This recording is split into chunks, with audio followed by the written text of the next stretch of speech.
we have taught ones Om Arabata Nati.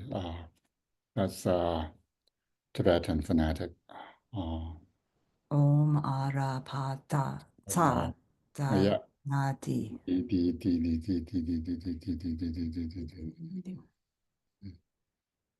Okay. Okay. Next lines. With all of your kindness and love, let your wisdom's shining light clear the darkness of my ignorance, once and for all. Grant me, I pray, the intelligence, the brilliance to understand the scriptures, the words of the Buddha, and works of the masters. And whenever I wish to look upon you or ask you anything at all, Lord and Protector, Manjushri, let me see you without any hindrance.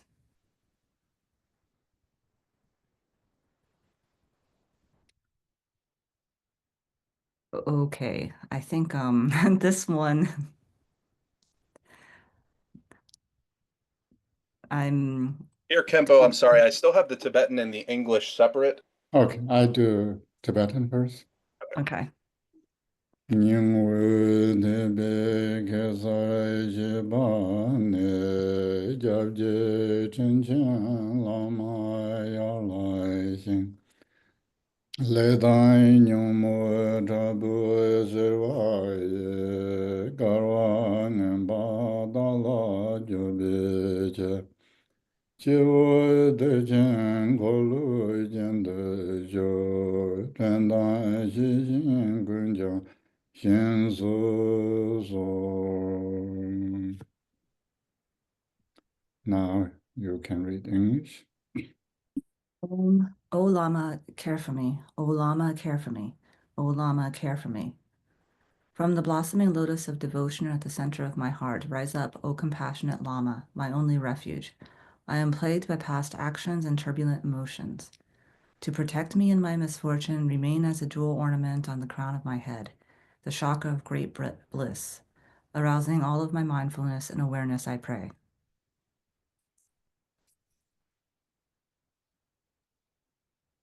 Unjo zungo de ye zawa zon zalan tili rang yin shang jos. Ngo rang ye tu ye jing ko la shang jo ning bu par de jab sun chi. In the three jewels and their essence, the Sugatas. In the three roots, Guru, Deva, and Dakini. In the nadis, vayas, and bindus and their nature, bodhicitta. In the mandala of essence, nature and compassion, I take refuge until enlightenment is fully realized. In the three jewels and their essence, the Sugatas. In the three roots, Guru, Deva, and Dakini. In the nadis, vayus, and bindus and their nature, bodhicitta. In the mandala of essence, nature, and compassion, I take refuge until enlightenment is fully realized. Na zo nong jin de jin ri jin korwa lu gun jun da jin ben. Rong re wu zai yin so ngar zo je te me ji ngong ne sem ji do. Oh, mesmerized by the sheer variety of perceptions, which are like the illusory reflections of the moon and the water. Beings wander endlessly astray in samsara's vicious cycle. In order that they may find comfort and ease in the luminosity and all-pervading space of the true nature of their minds, I generate the immeasurable love, compassion, joy, and equanimity of the enlightened mind, the heart of bodhicitta. Oh, like bubbles appearing on water. All of you deities arise from the space of primordial wisdom before us. I prostrate in direct awareness of the ultimate nature. I offer the increase of visionary experience. I confess in the full measure of awareness. I rejoice in the exhaustion of phenomenal reality. I implore you, turn the wheel of Dharma from the expanse of great transference. I request you, Please remain in the great rainbow body. I dedicate all the merit toward the youthful vase body.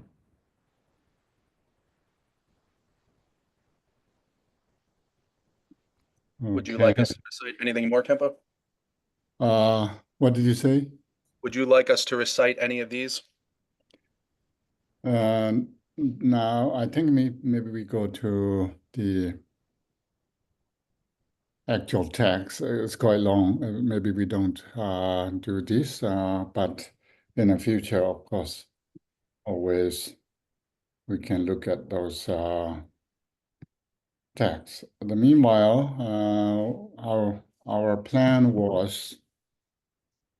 wanted to look at these terminologies and to understand further study in Guhyagarbha Tantra, which is a very important text. And fortunately, now many commentaries are already in English translated. While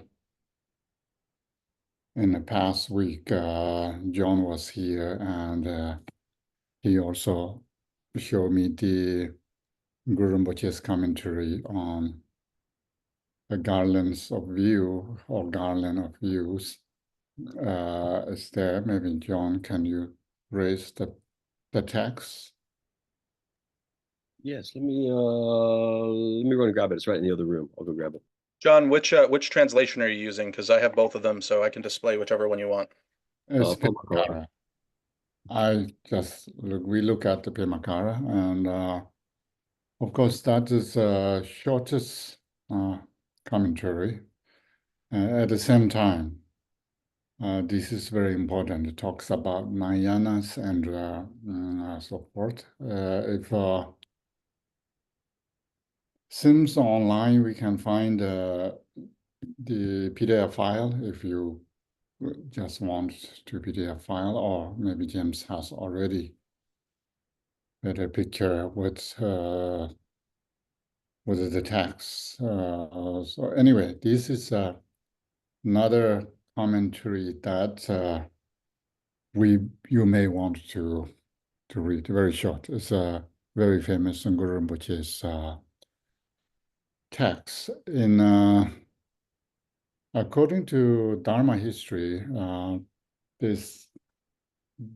Guru Rinpoche wrote these texts, only these texts for the public, everyone, for everyone.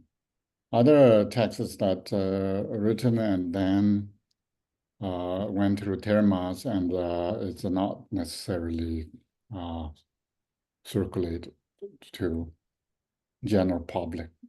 So this is another important text. Of course, once you open these treasury boxes, then many good jewels come up, and maybe we don't know where to start, but in order to start this, we kind of bite a small bite in Guru Rinpoche's commentary or Mipham Rinpoche's introduction, because Longchenpa's commentary is quite long. I'm sure we can do that in our life, but it takes a little bit longer. And then if I give you a long for that, maybe we need to find out a place to meet if we can. In person would be better if we can do that. So meanwhile, there is the text you can find. Is if you can read now, but if necessary long, I can give not only online, maybe once majority of us meet, maybe sometime. And I already give long to John. That's good. And a few of you already had Mipham Rinpoche's commentary long for that. And that's so far I want to say. And now maybe we can look at the text. Hi, Lincoln. Hello. Can I unmute? Now you are okay. And meanwhile, I'm sure James will be kind to will show us the text, English and Tibetan. And since we are quite far already, maybe still not in the middle of the text yet. So mainly it's saying that we need to gain confidence in the view. In order to do that, we need to have some reliable tools to make it. Either we inference that can and correctly understand conceptually, that is important. But in order to do that, we need to know how to, that's correct, or pramana, or the valid inference, that if we have these reasons, then maybe we can gain confidence in what we know through reasons. The reasons could be through seeing directly through things, or that's reasons that we need to analyze through to rely on this valid reason or the valid cognition and so forth. So everyone know the inference. Inference means we don't have direct access, but we want to know, or we know through some reasons. And the famous one is if you don't need to see the fire, if you see smoke, which means there's a fire, and so forth. And since we stop in verse 48, that truth? I think we finished on verse 47, Okay, and then we stopped. okay. So I read Tibetan, and then one next person read the first translation, and then next second and third. So we can go through that, yeah. Tokpa me tong tokchi sem danyi malam takru shin chor tong mantur cha yu chi tseman tsemi nam ya chor. It is because the mind, both with concepts and without, is sometimes deluded as one perceiving two moons, dreaming or believing a rope is a snake, and sometimes not, that we have the categories of valid and invalid cognition. Spencer? Both the non-conceptual mind and the conceptual mind have undiluted aspects as well as diluted aspects, like perceiving two moons, dreams, and a rope as a snake.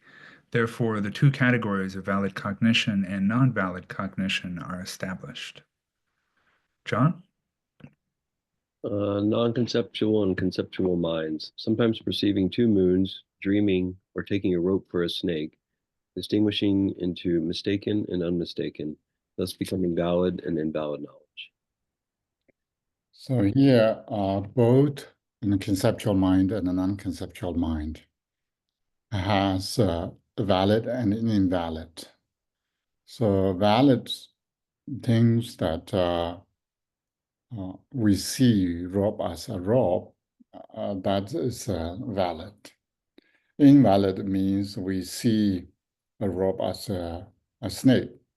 That is the invalid, yeah, and so forth. These two moon, supposedly there's only one moon in the sky, but people can see 2 moons and so forth. So there is a reliable, valid cognition, whether concept or non-concept.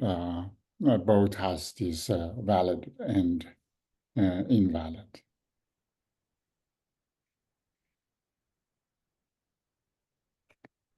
That's the warm up, how everyone's follow, yeah, that's part. Okay. And then 49. Seman semi major na churcher zundo mantra then nam yet animacy be trobentan you missy. Without these Go ahead, James. Without these categories of valid and invalid cognition, a clear separation between the deluded and false and the undiluted and true would be impossible, and the tenets of philosophy could not be put forward. Lincoln. Or not if you're not in a good situation for that. How about Sandra? Without both valid cognition and non-valid cognition, it would be impossible to distinguish what is false due to delusion from what is true and undiluted, and there could be no philosophy. Zoldi. Lacking valid and invalid knowledge, mistaken as the deluded, and the unmistaken as the real, would never be distinguishable. Therefore, no doctrinal tradition would possibly exist. Mm-hmm. So here, in our tradition, Buddhist tradition, we try to find a truth. In order to find a truth, we have to have a valid reason or valid cognition. Without that, then we are not finding truth. If there's no valid and invalid difference between valid and invalid, then it's saying Tripinta or the philosophical canon or the correct view, understanding of view would not have. And verse 50, Yanda Nidu Ji Hina Muji Cedon Semi, so Namya Hida, what about Tedra? I think we need to read together 50 and 51. No need to turn to but the Jituba Kunja, you may charge in the ne, Tani Juba Kunlane. When we investigate on the level of reality, in spite of all these conceptual elaborations, based on classifications such as direct perception, inference, valid and invalid cognition, and so on, all is empty by its very nature. And this natural simplicity itself is a feature of all conventional constructs, just as heat is a property of fire. Ted. When one investigates the authentic absolute truth, one uses direct perception and inference, and valid cognition and non-valid cognition. In the same way that these are classifications, they are conceptual constructs. However, their nature is established as empty, and therefore beyond all constructs. Emptiness is in all conventional constructs, just like heat is in fire. Mariko? Having investigated the true reality, regardless of direct perception, inference, invalid knowledge, or any other means of establishment, all such kinds of conceptual elaborations turn out empty by their very nature. Hence, their being free from all conceptual elaborations, just as heat is a property of fire, is a feature of all conventional constructs. Yeah, we are very good at emptiness. Of course, we are dealing with emptiness is very long. Emptiness comes all levels of Buddhist teachings, not only mantras or sutras, but if we look further down, Mahamudra and Great Perfection and Chan all talks about emptiness. Emptiness is the major sort of core doctrine, because through the empty, then we can establish that dualistic things are not nature of things. That is a kind of temporarily constructed or imputed by ourself, and the actual reality or nature is free from elaborations, which resides or which is possessed by all the dharmas, phenomena, and it's become sort of nature of all dharma, like fire and heat. Heat is nature of the fire. And then we have the next one. Through this emptiness, then anything could happen. Anything could rise, anything could happen. Tina nong tong tong ban nan rami chu kun la nebe tab no tam jung ni le ji ka ji khu dro mene.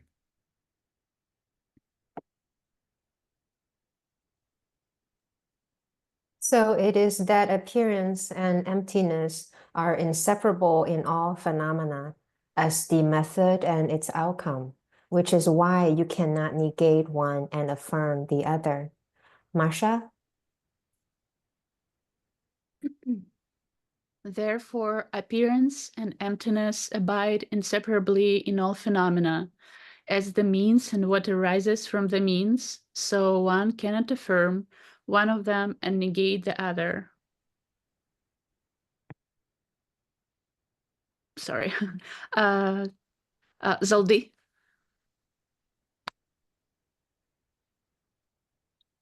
Therefore, appearance and emptiness are inseparable in everything, as a skillful means and that which arise from a skillful means.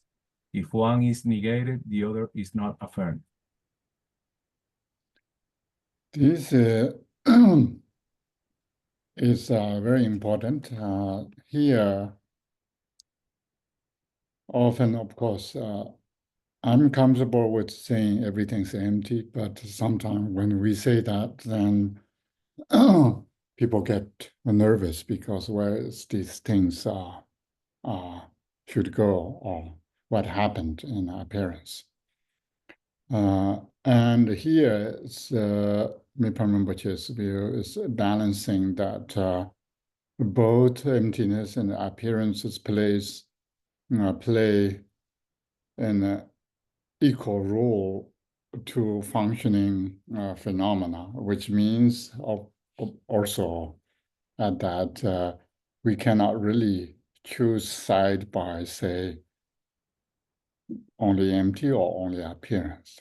At the same time, I think we also need to remind us that when empty is saying that is nothing, but at the same time, there is things that exist in beyond emptiness, or the appearances, which means not necessarily existing things, but it's empty. So these two plays a crucial role, and in our conceptual mind, it's a little bit difficult to fit these two as harmoniously as it's a little bit difficult because these two are two extremes. One is existent and one is non-existent. But the last sentence say you cannot negate one and affirm the other one, which means we cannot really choose one to affirm our view. We need to balance. However, it doesn't mean empty is not empty. So everything's empty, meanwhile it can appear. So is sometimes we say losing the essence, without losing the essence of empty, things can still appear. Or without losing the appearance, mode of appearance, we cannot, or it's not still abide in emptiness. So that kind of understanding should be there. And then we have, Kempo, yes, may I ask a question? yes, please. So this is the presentation of the two truths, the common presentation, right? When we started off saying there are two presentations, this is the one from the perspective of, let's say, the second turning or Madhyamaka. Yes. Okay. And so, working my way into a question. So this is kind of the two truths from the ultimate perspective, isn't it? There's appearance that's relative, there's emptiness that's ultimate, and that's it. We don't make any all relative phenomena are equally the same from this perspective, right? They're all equally relative. So here, I think Mipham Rinpoche put a little bit nuances that is, he used the means and the methods and outcome from that, or the means or things rise from that means. And skillful means and that which rise from skillful means. So his terminology here is the method, which means the non-appearance. Without relying on appearances, we will not gain the understanding of emptiness. And the which rise from the skillful means, which means emptiness. And this emptiness is the sort of what we are searching for. So the mean, and I think Nagarjuna and Chandakirti already say, without the conventional truth, we cannot realize the ultimate truth, because the understanding of these two truths is, one is cause or the method, and one is the result or the things rise from that. So the terminology is a little bit interesting because it's called that sort of rise from the skillful me.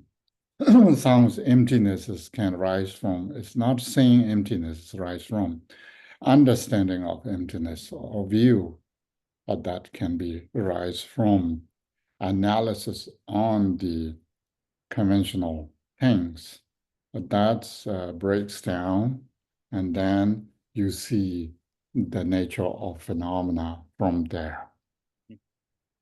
Just so people know, when there's this little red dot and you bring this up and it says MR, that means Mipham Rinpoche, that means that the comment here is from his annotations. So just know that that's there. Thank you, Kempo. That answered my question. Okay. And the next one, Tseman Tsemin Machi Ban Jingten Tongan Zam Shegi Todam Nilin Yuk Jena Tadar Kaba Memo. We need to read two verses together. Dilin Din Yung Tongan and Jingten Ba Yung Som La Titen Tombo Jeba Je Main Mata Ju Tomapon. Without investigating what is and is not valid, but through mundane perception alone, can one enter into the ultimate, you may ask. It is true that this is not ruled out. Seeing how this thing is produced from that thing is the direct perception of ordinary people, based on which they infer and make predictions. In fact, this is pramana in all but name. Lincoln? If one asks whether someone can engage in the absolute truth merely by seeing the world without investigating it according to valid cognition or non-valid cognition, indeed, there is nothing to prevent that from happening. And seeing how this arose from that, worldly people use inference, which deduces the meaning by relying on direct perception. Even though they do not designate things with those words, the meaning is not forsaken. Okay, that's already finished. Masha? Without analysis of valid and invalid knowledge, but relying only on that which is seen by an ordinary person, one can enter into ultimate truth, one may say, although this is not to be refuted. Seeing that this produces that result is the direct perception of the world, and inference occurs in reliance upon it. They are not named, but their meaning is never abandoned. Mhm. John? That's it. There's nothing more to read at this point. Yes, correct. Sorry. Yeah, that's we are. So here, I don't know you have this question or not. It's saying without analytical insights, analytical means when we talk about emptiness, somehow emptiness is, we cannot counter emptiness directly. So we first need to understand it through inferences and through analysis. Yeah. And these analytical insights that rely on the process of we see in Shantideva's Bodhisattva Avatar 9th chapter, when we talk about for mindfulness are focusing on the once talk about the body. What is the body? And then body is not head, body is not finger, not body is not chest, not body is not, so legs and so forth. It's go through these what is not body. So these kind of step-by-step analysis, we sort of know that these will lead to there's no essence of or there is no actual what we call body. And so I'm not sure you have that question or not, but here it seems it's saying, someone's saying, we don't need to go through this process, this method. We are talking about the earlier method or the mean, skillful mean. That is the process of going through analysis on looking at things, whether they have essence or not. So here, this question is saying that we don't need to go through this process. Why we just look directly at the things and we can see the empty nature of phenomena directly. Then here, Mipham Rinpoche was saying, it is true that this is not ruled out, means it could possible, but still, it's better to go through analysis, which is the cause or skillful means or methods, that helps to lead to things or the understanding will arise from that analysis. So here the second verse is saying, seeing how this thing is produced from that thing, not that clear, and seeing how this arose from that, which means usually what we see in our daily life, the farmers, they put seeds on the fields that they know it will grow crops in autumn or next year or later the year. So in a worldly sense, we have we know the cause and condition and results are relying on each other, and we know that is efficient or reliable, or we can trust that. And therefore, or based on which they infer and make predictions for that. So that's why even if we don't believe or pramana and need to go through analysis, but still it implies by that, even we don't call this is analysis, but we are really actually doing it. Yeah. Anyone has doubt on that, why we need to go through analysis? So that's, I think here's we're talking about, yeah.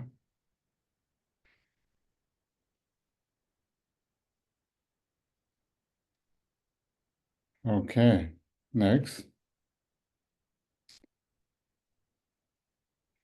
탄인 세마 니메나 닭비스바 준조르진 마당 통의 통라용 깔설된 문제도.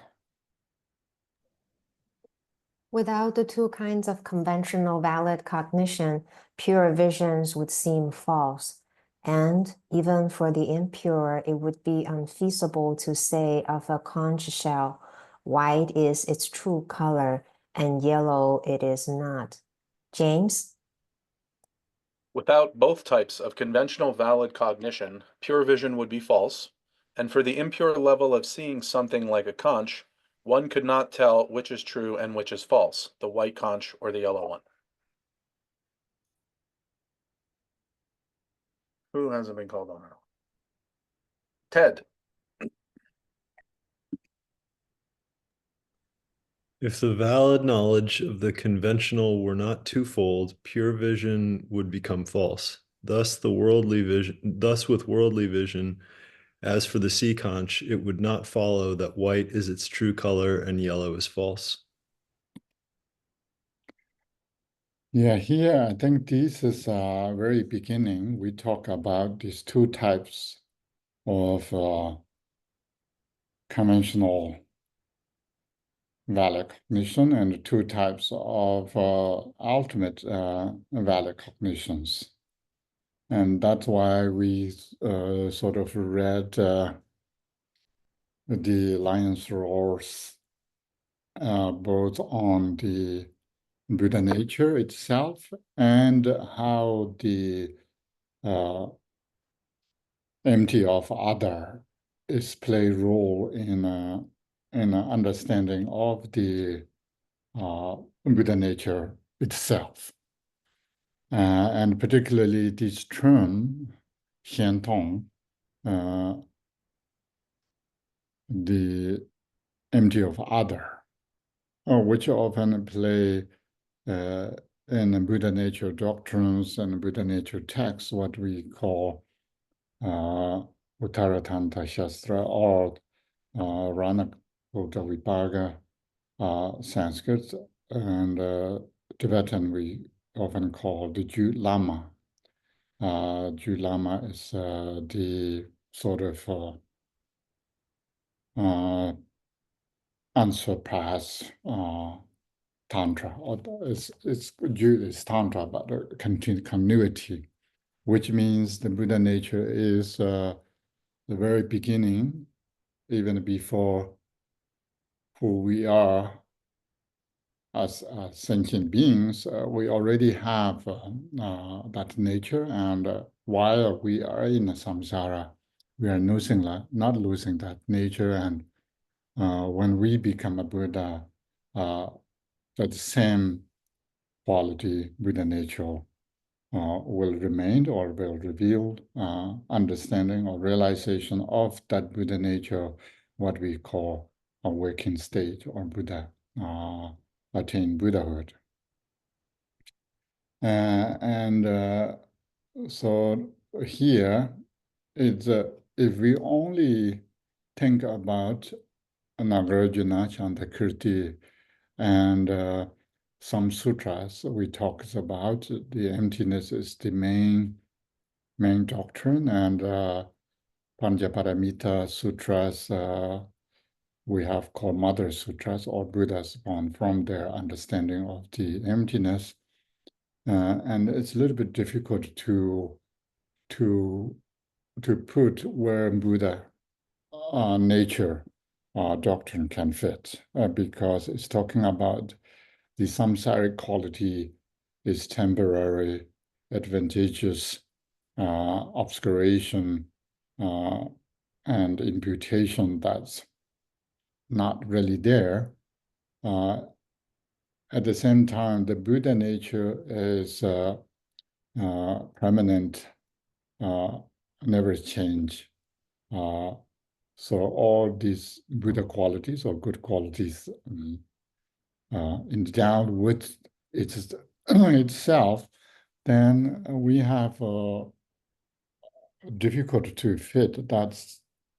That categories cannot really fit in a characteristic of the samsaric deluded nature of the appearances. So that's why the empty of other means empty.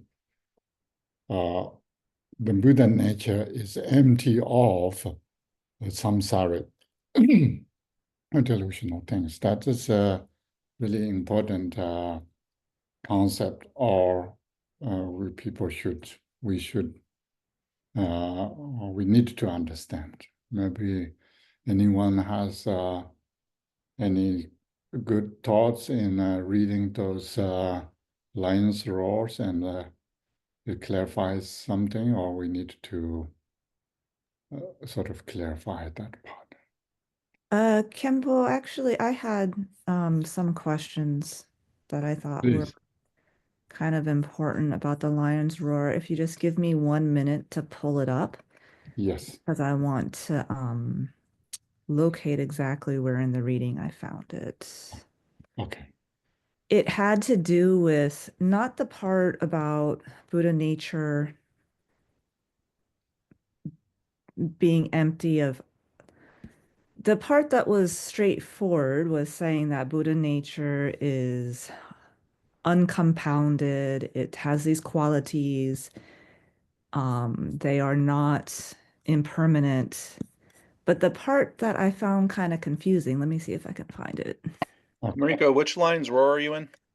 I'm the lion's roar on Buddha nature. If you tell The me, one like 31 pages. yep. If you tell me what page you're on, Yeah, I'm trying to read the find sentence. it. I'm trying to find the part that was confusing to me. I will describe it. Okay, it's a refutation of the view that the Buddha element is not empty. So it was like I was reading this and everything was saying that it's not compounded and it has these luminous qualities. And then there's this part that says it's a refutation that it's not empty. So that got me kind of confused. So how is Buddha nature empty after reading all about it being permanent and uncompounded? Yeah. And, so here, a refutation of view that Buddha nature element is not empty. And just, Kempo, can I say one thing? Yes.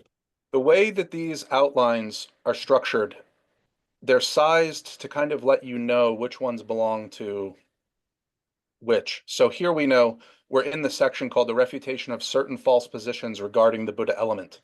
So this will be a wrong position, a false position regarding the Buddha element. And he's going to refute it based on scripture, and he's going to refute it based on reasoning. Go ahead, Kempo. Yes, particularly, yes, thank you. And here, the Mipham Rinpoche's position, the emptiness doesn't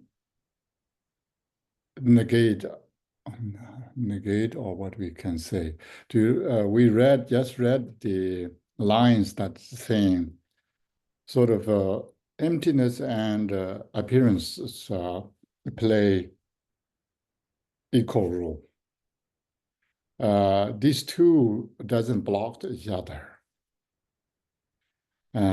Which means that things can be empty at the same time, can have all the qualities. And at the same time, he's saying that Buddha nature is permanent, and all the qualities are sort of already there. But that doesn't block Buddha nature itself is not empty. So here, empty is more like what our conceptually think that things are, how to exist as it is. I think here, so it's difficult to explain, but it's saying Buddha nature is not exist as what we think. So it's saying better we categorize that as permanent. But this permanent is not what we call permanent. And when I was listening some tape recorded by famous Kempo, and he's talked specifically on Buddha nature. He says, as soon as we say Buddha nature, we are not really talking about the actual Buddha nature.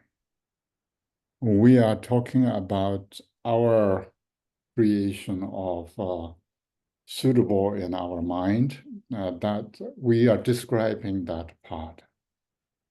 And later I kind of surprised that how our mind works. And when I took astronomy classes, that they say, don't think about the galaxies and universe and so forth, but just think about our solar system.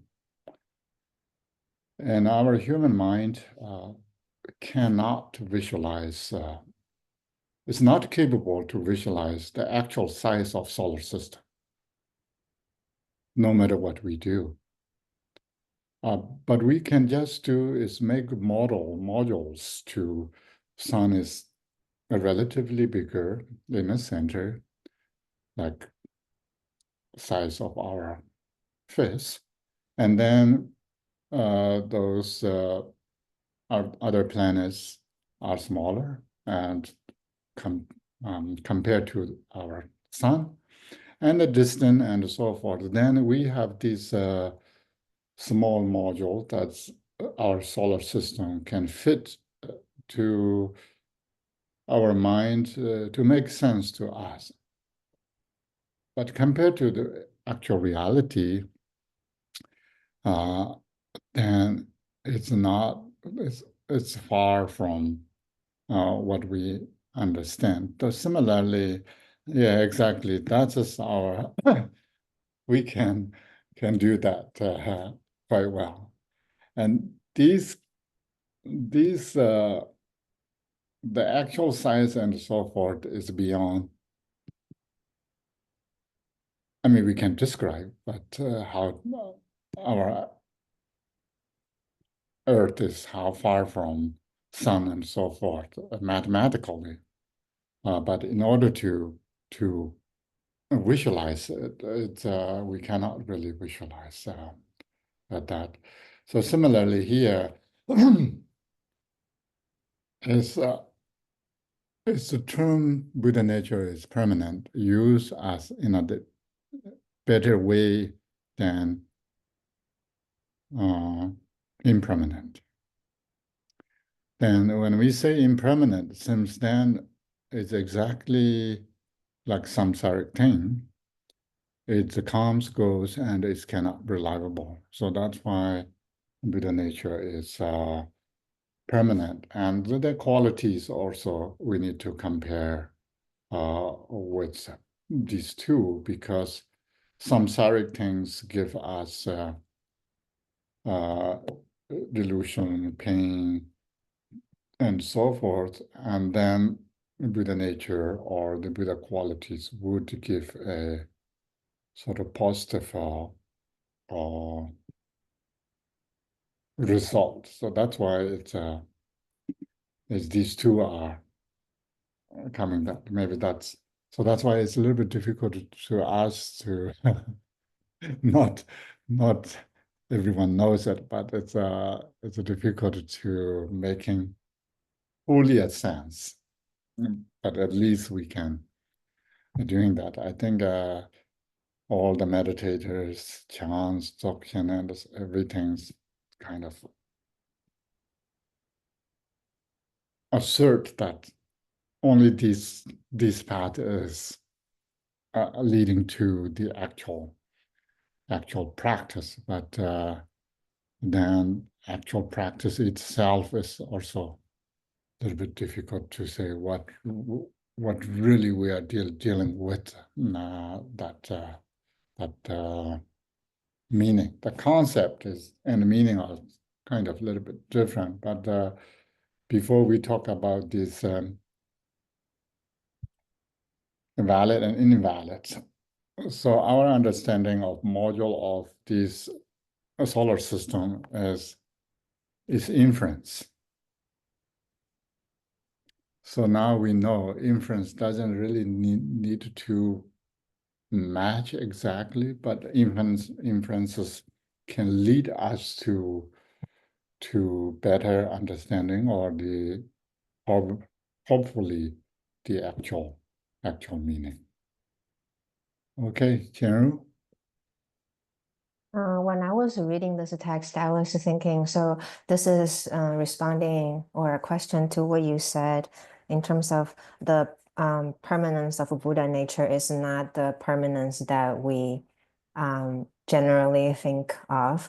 I was thinking, is that because when we talk about permanence in ordinary life, it's always trapped in time, while the permanence of Buddha nature is beyond the time and space, right? So that's why it's so hard to talk about it, because with the concept it's hard for us to think beyond or without time and space as reference. Yeah, yesterday I have a discussion with another person, and the discussion on that, as long as we are in these sort of psychophysical person in a samsara, we are trapped in a concept and we cannot think beyond kind of concept. But that's a little bit too far maybe. But at least now we know that the concept is our tool. So that's why skillful mean is something that we can use to arise maybe correct view. That correct view not necessarily directly matched, but it's a kind of lead to further understanding and maybe for fully one day encounter with the nature. So these are not easy concept, and all the way from India to China, Japan, Tibet, it's people take these two camps very seriously, and still even more intense. That's these because paradoxical and contradictions are what occur in our samsaric mind, and we don't want to lose our arguments. So the Mipham Rinpoche is balancing these appearances and emptiness. Is a little bit difficult to do, but then he's using these four systems of the two conventional valid cognition and the two ultimate valid cognition makes that we don't really need to reject. When we say Buddha nature is permanent, we don't really need to reject Buddha nature is not is empty. So in the same time, Buddha nature is permanent, but Buddha nature is emptiness. So he's trying to saying we need to balance. James? Oh, no, Kempo, I resolved my own question. Oh, okay. Oh, that's good. Thank you. Although I will say it seems taking that disagreement very seriously seems to be important to one side of that method. Exactly. It's easy to do one side's method because then It's like if you want to be right, we have a lineage for you. But if you want to experience Buddha nature, then we have a lineage for you. exactly. So then, of course, I don't know, everyone knows Zanda Foundation, they have a sort of monthly discussion with Karma Punsel is Dr. Karma Punsel is Bhutanese. He's learned it both in a tradition and Western education. And he's a host, and he interviewed these most scholars and practitioners. And interestingly, our next the Zanda Foundation next discussion on the Mipham Rinpoche's view with these professors. So this is free. I'm thinking Lee also kindly share with us, but I also got their email a while ago. And this seems next Saturday at a similar time. And we could listen what they say, and maybe they have something to say. And knowing Mipham Rinpoche, and he's working on that. I know both of them. So we see how it works. People are interested in. We can listen them, and we can discuss with that. And This person's book is available online too, and I have it if people are interested. oh, okay. Yes. Also, maybe it's fun to talk about some paradoxical things that we are dealing with here. And now we know Mipham Rinpoche. In the future, we are looking at more Mipham Rinpoche's materials. Maybe it's good. And here we have some. Lee has a question. Okay. I think he asks, if form is emptiness and emptiness is a form inseparable, then one is never appearing without the other. but is this so in direct perception of the ultimate reality? Yeah. Usually traditionals, they don't go that far. So that's maybe the Mipham Rinpoche's someone saying he's not rule out that possible. But he's saying it's because one is method and one is the result of method. Yeah, that's what he's playing with, and Madhyamikas would do. And that means usually take appearances blocks the empty nature. And appearances is what we call conventional truth or the relative truth. Tibetan is much stronger. As gunzo means almost like mess up everything or cover by these faulty phenomena. So appearances itself, then the Buddhist view is seeking to see ultimate truth, which means true truth. And conventional truth means it's truth only when you see they are not real. Its appearances itself is not truth. It's false for appearance. It's delusional thing, delusion. It's everything kind of what we say, imputation that build false character. Yeah. So it has strong need to separate, but at the same time, the ultimate truth cannot find beyond beyond appearance, because appearances never exist. If I say that, then people get a little bit nervous, but that's maybe a good sign of you pay attention to these. So appearance never exists. So that's why it doesn't need to disappear. It's never exist. It's first of all. So that is sort of important. I think Sandra, you have a question, I think.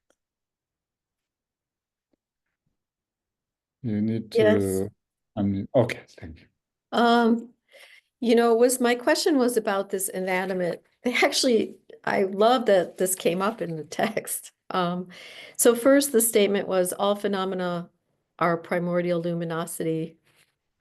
That Buddha potential, all dharmas have Buddha potential. But then they say, well, what about earth and stones? And they refute it by saying that, earth and stones don't have the ability to accomplish the path to Buddhahood. Yes. Okay, I felt like I wasn't persuaded by this argument in like three different ways. One way is, are animals able to accomplish the path to Buddhahood? Yeah. They are? Yes. In their current life as an animal? Yes. The potential means because whether they are practiced or not is not reliable, not relevant. Sometimes the Nyingma tradition, we have these liberations through wearing, liberations through hearing, liberations through touching, liberations through seeing, and so forth. Yeah. So that's including all animal worms and mosquitoes and all. But here is saying that the stones and maybe debris that we think maybe around dead metals that I think English has better. It doesn't have any conscious. So if it has no conscious, then don't need to liberate it because would not have suffering. Yeah. But could it have luminosity? Doesn't it have these same qualities from the Dharmadhatu? Yes, everything's already liberated.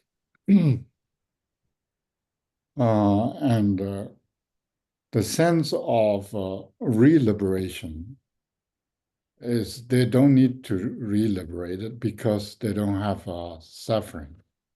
But their nature is already liberated. And when we say the appearance is liberated itself in its place, means, of course, a stone or anything, the metals, that metals, entities that nothing to do with conscious or liberated.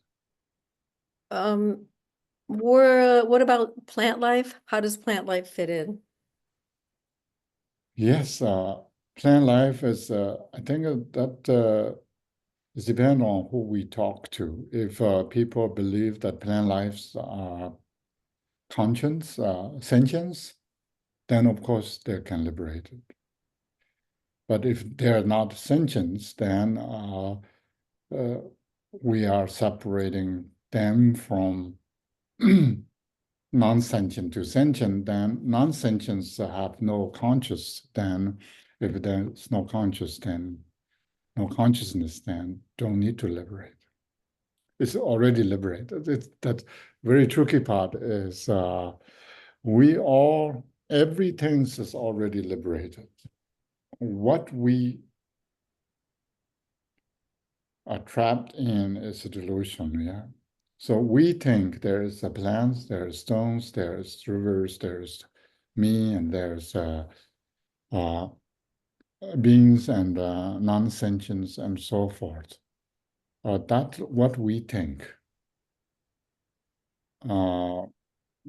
But really need to liberate ourselves, nothing else. And sometimes when we think about Buddha nature and so forth, maybe there's no other sentience in anywhere except I'm just daydreaming here.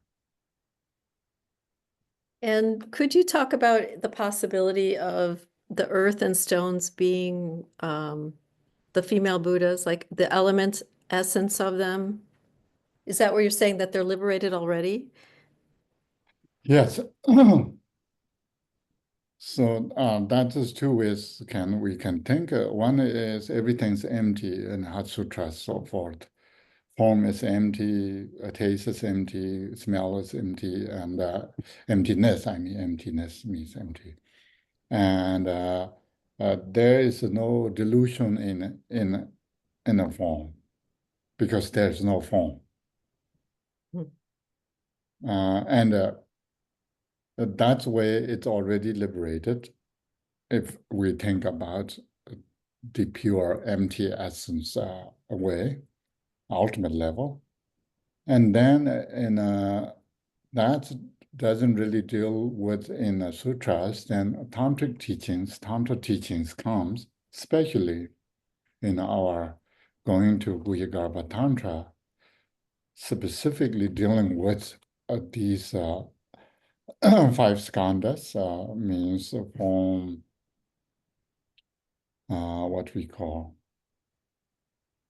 form, feeling, perception, or ideation, and consciousness, and so forth. These are sort of 5 male Buddhas, and then we think about the fire, earth, water, wind, space are 5 female Buddhas. And in this way, I think our consciousness is making sort of connect to making sense to us. Do you remember early this text says we could directly look at the things and recognize emptiness, but that is it's not for everyone. We need to think, relate to, use some logic, some to relate to, make sense to us, and so that's why is the space element is so female dharma tattva, the council of Vairasana and so forth, is makes the connect to that her nature and the space nature. And so Tantras clearly directly introduce these 5 elements and 5 skandhas aggregates are 10 principal Buddhas, yeah, male and female. And that's we don't hear in the sutras. So that both in a ultimate and conventional level, all things are already liberated or awakened. And this way, then it's saying that we are not really changing anything. We are just waking up. Yeah, that's Buddha, that means awake. So that's why in these days people are encouraged to use awake rather than enlightened. Enlightenment is a more Christian term we can use, we understand, but the Buddha means to wake. So Buddha is awakening aspect. We're just asleep and need to wake up. That is, we know we're not changing anything. And which means we are not thinking about that there is enlightened beings around. It's already light. But that, of course, difficult to, I think sometimes I would encourage to people just say bravely to this kind of statement and think about it helps. If not, then we already in a sort of miserable samsara that we cannot move around, we cannot do anything. And that is trapped our thinking. I remember when I was teachings of these tantric teachings, especially Yeshe Lama teaching, and then, of course, kind of literally, directly introducing everything as Buddha form and Buddha's Buddha mind and Buddha speech, then it's sometimes difficult to accept because we are not get used to that. So either now I'm kind of a mute with or muted, or just I'm accepting these thoughts. So I'm kind of comfortable with pairing with these elements and aggregates with Buddha qualities. And then some of my teachings, I often say that liberation means doesn't need to change anything. If you change, then you are not really liberated. It's you are changing something. It's changing into maybe could be a little bit better, but could be a little bit worse. But it's not liberation. Liberation itself is it's called natural liberation. Yeah, it means nature liberated in own place. They call means is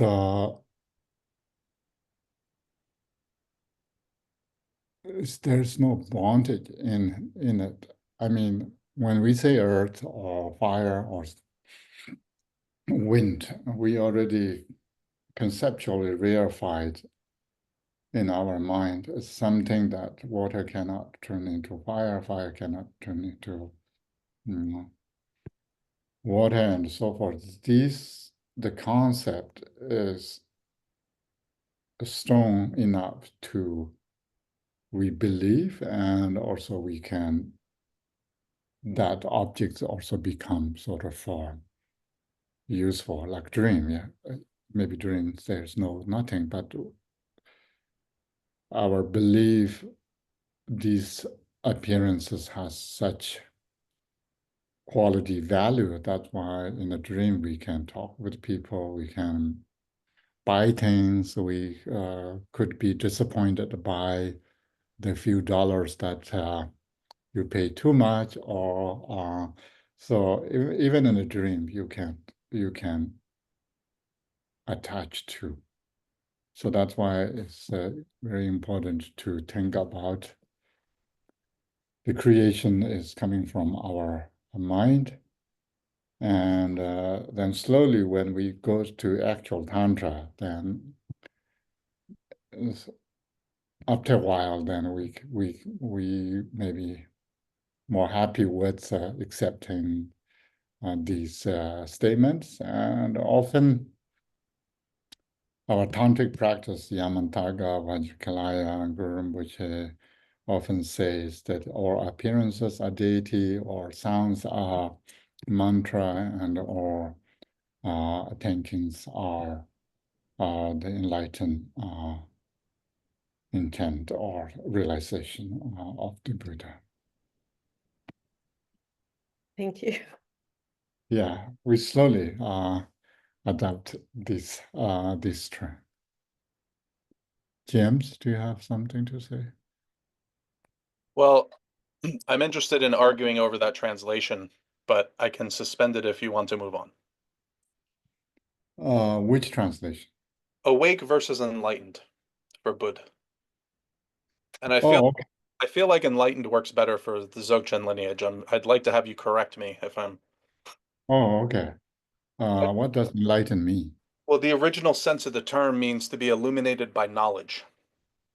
Oh, okay. And like when we talk in Dzogchen about knowledge of one's condition, knowledge of the natural state, etc., it seems like it's this that frees the mind. Yes, that's really good. And when we talk about luminosity, that's the sense of it, right? Illuminated by knowledge. It doesn't mean shining a light.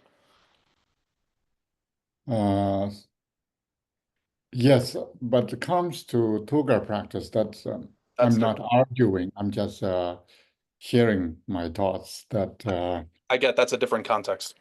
It's not liberated by knowledge. Right, then it's only direct experience. Yeah, it's only direct perception. So then, of course, even knowledge is a problem. knowledge is problem. Yeah, a big problem.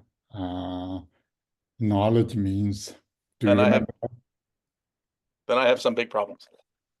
I'm sorry, Kempo. What was the question? Do I remember?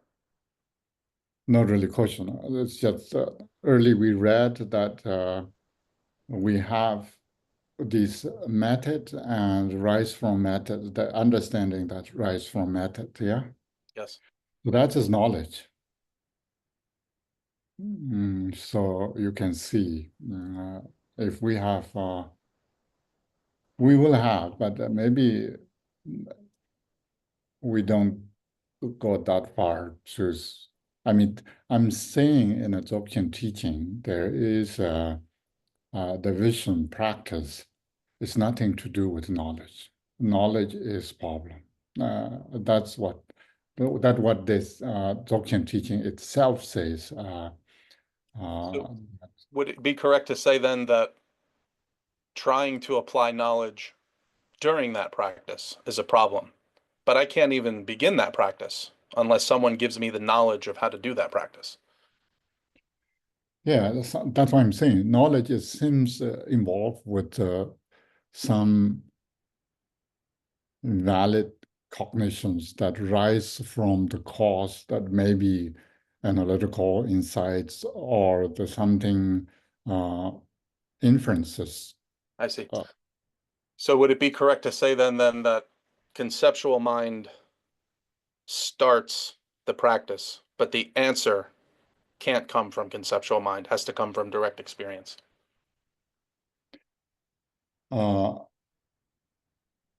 Not exactly that way. I'm saying that the direct perception practice, Yes, the vision practice, is nothing to do with the inferences. I got it. Yeah. I think it's not really negating either way, but I understand. I was saying if I start that practice and I say, okay, I've been taught certain gazes, certain postures, certain views, I'm going to begin that practice. That beginning is a conceptual one. I've got postures, gazes, etc. But when I engage in the practice, I have to let all that go and just have a direct experience. yeah, that knowledge itself has become obstacle. Right. I can't get answers from my knowledge. I have to have the direct experience. Yeah, exactly. Okay, that's clear. But when you say you begin with something and then you go somewhere, it's time again. Yeah, and also these texts is the kind of introducing that there is tools, yeah, and we are in a time and concept world, then better to have methods and means and results coming from that. Okay, is that what we have so far? I think so. Okay. Or Lincoln was have something to say. Lincoln? No, I just typed a comment, but it's already come and gone as far as it's not necessary to even discuss it. Okay. Okay, then we can look at that's a good conversation. So we are not really deciding whether this way or that way. It's our concept is a little bit tricky that once we start one side and then fall into another side. So we trying to exercising, yeah. That's what we are doing. If balancing is very important.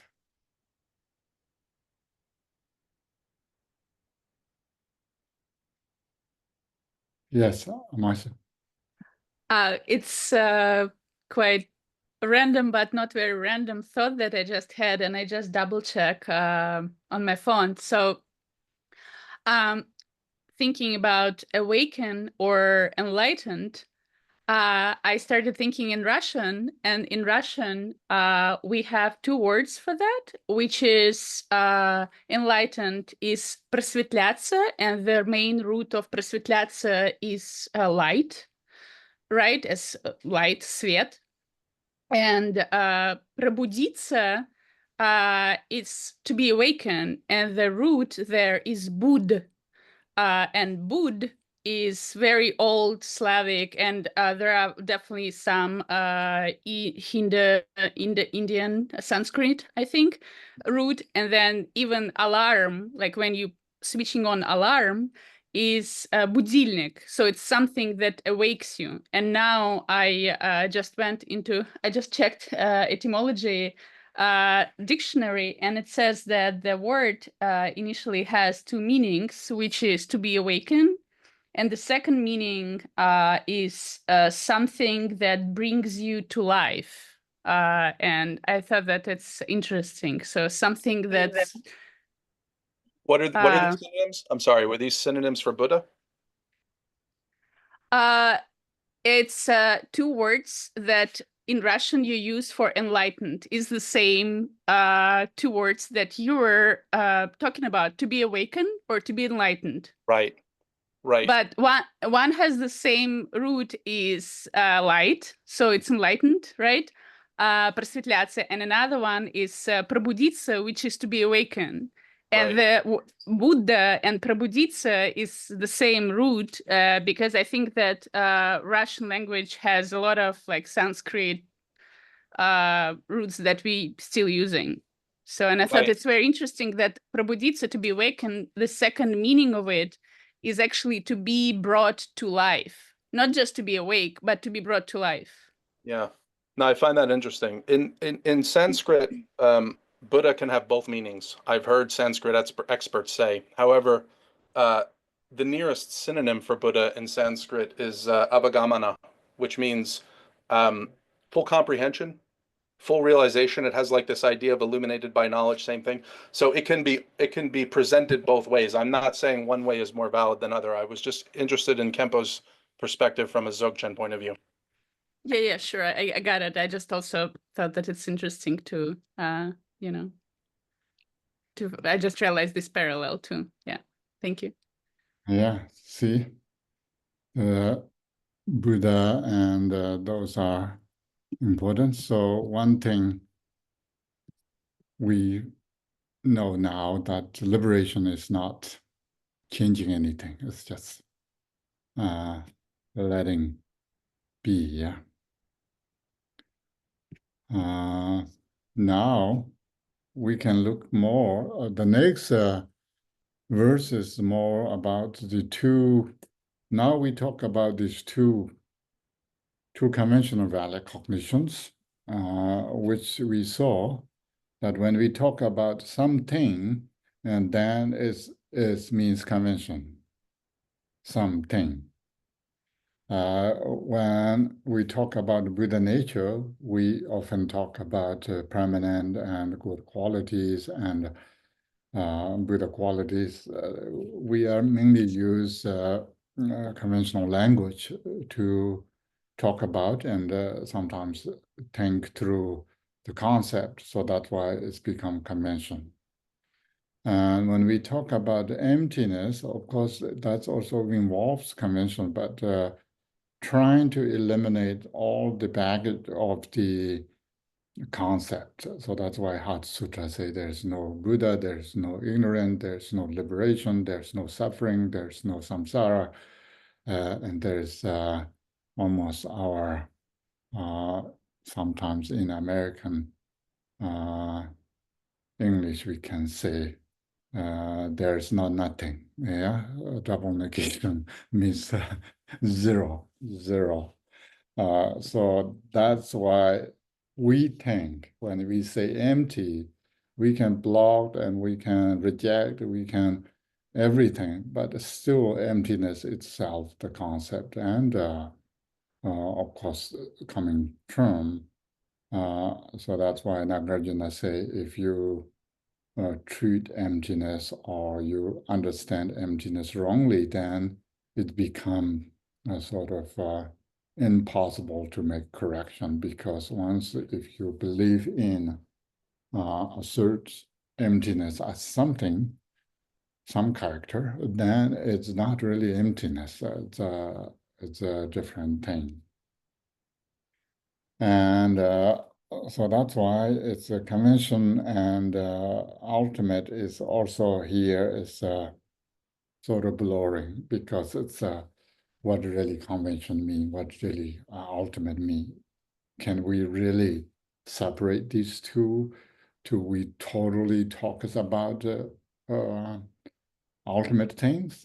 Probably it's difficult, because without concept, that image, mental image rise in our mind to we are describing that part. When we say emptiness means most of the time we arise in our mind that nothing. That should be, because the empty means that. And that helps us to clinging on existing things, because humans cling, all sentients probably clinging on something, not nothing. Yeah.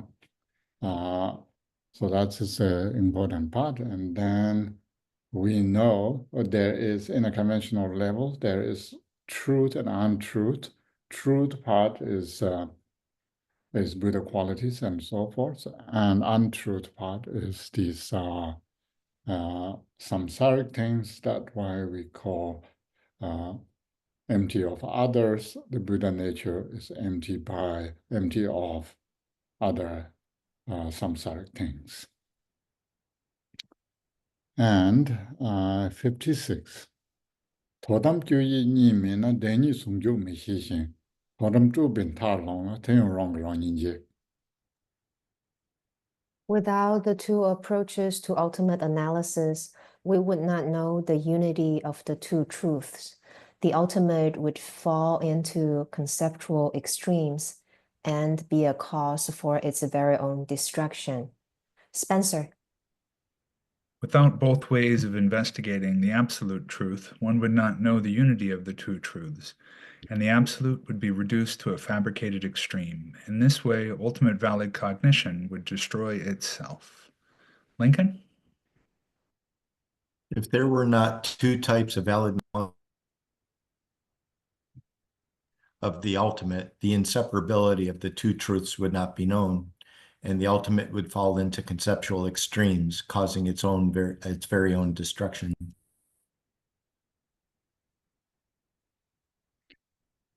Here, of course, a very difficult task for us. If you are in a samsara, like me, and because this is what we are talking about, time and concept, and if we are in this situation, then still Mipham Rinpoche is introducing these two types of ultimate truth. So ultimate truth is not necessarily totally blank emptiness that introduced by the Chandakirti and so forth. So we could go these two true truths through these categorized. You can see on this projection on the screen. That last one is categorized ultimate, which means namdang. It means it's just often in our mind what we have. Empty means nothing, something means existing things. If we treat empty as nothing, that is called categorized ultimate in here. And then, so namdang mai bitodam, which means uncategorized ultimate.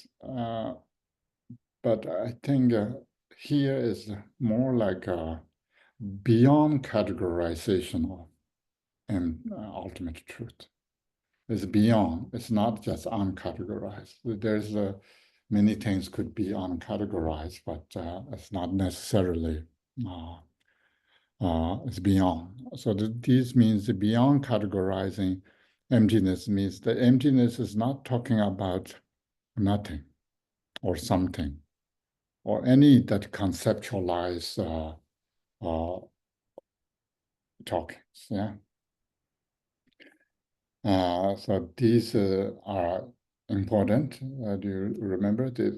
Because even we are talking about ultimate truth, emptiness, reality of the nature, phenomena, basic, either we are familiar with the basic space of phenomena, Dharma Dada, no matter what we say, we are fixated on something. If that part means categorizing, we can categorize it. This is empty, this is not empty. This is, that's why in sutras we have 20 emptiness or 80 emptiness or 60 emptiness based on the objects that we talk about. And in the Heart Sutra, say form is emptiness, taste is emptiness, smell is emptiness, and so forth. These are categorizing the emptiness that is categorized. Yeah. So without beyond categorize emptiness, which means then we have no categorization. So look at 20 emptiness there. Sorry, I just took it down. Good. If you have a minute to look at there, and those are categorization. If something can categorize, which means then probably it's not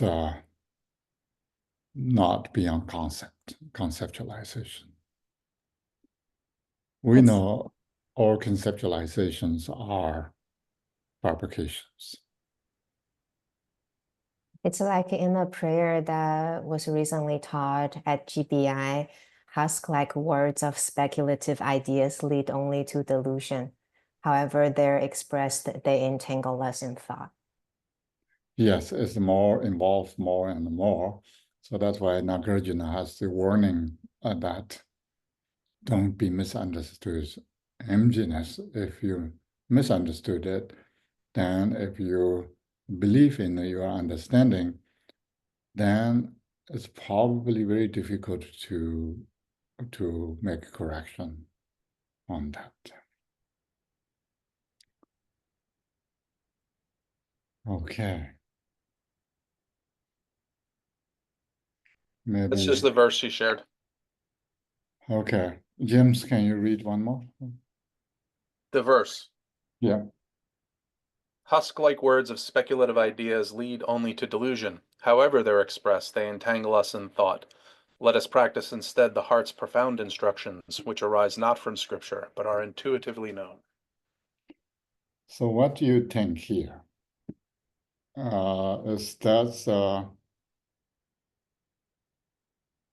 Is analytical insight using here, or is just directly looking at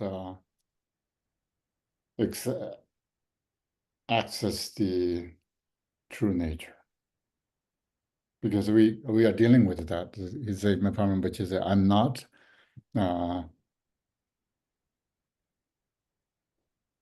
kind of negate or what did he say? English better word there. So. I'm not rule out this process. Yeah, which process means looking directly at things and to access the actual meaning.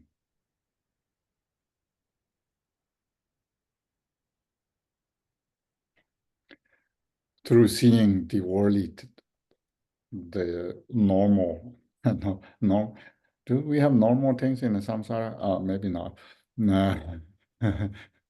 So, in looking directly at the strange samsaric things to access the ultimate truth, he said, "I'm not really. It is true that this is not ruled out." So what just you show me the verse seems no knowledge is any knowledge is unnecessary. It's just sort of looking at or practice through. But profound instruction has something that pointing out, I think, meaning. Well, Kempo, what is the Tibetan for speculative ideas? Like, what is that saying? Zhu Xing Jieba is means the proliferation or proliferating speculations, I think. Okay, so not following the Upadeshas, just doing one's own kind of thinking about reality. Yeah, not only that, I think it's all the teachings. If you're speculatively analyzing things, it's just adding more thoughts, which is called knowledge. I'm not gonna get away from that illuminated by knowledge, am I? If you have pile of notebooks, means you are collecting something. So this verse that we're looking at reminds me of a question that Sandra asked at the beginning of this study group, because I think Sandra asked about intuition.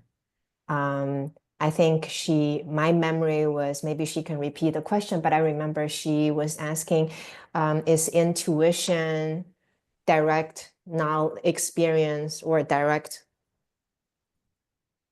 thing, nothing, but, and at the time I read intuition as alaya.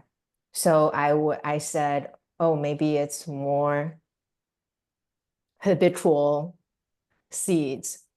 So it's more like we think what we feel that we know, but here the word, but are intuitively known seem to be talking about the ground. Yeah, the ground is the actual reality. That's what we are to be known, and that's what we have access according to Dzogchen teachings, and so that's why I think sometimes I like to read sutras and tantras and Dzogchen's kind of variety way. If not, sometimes teaching itself is lopsided. I think once Dzogchen teachings are emphasized very much on its own methods, its own important, and it's very powerful, but it's also hardly sometimes difficult to get by individuals in Dzogchen and Mahamudras. But I think Mipham Rinpoche is saying, I'm not ruling out that possibility.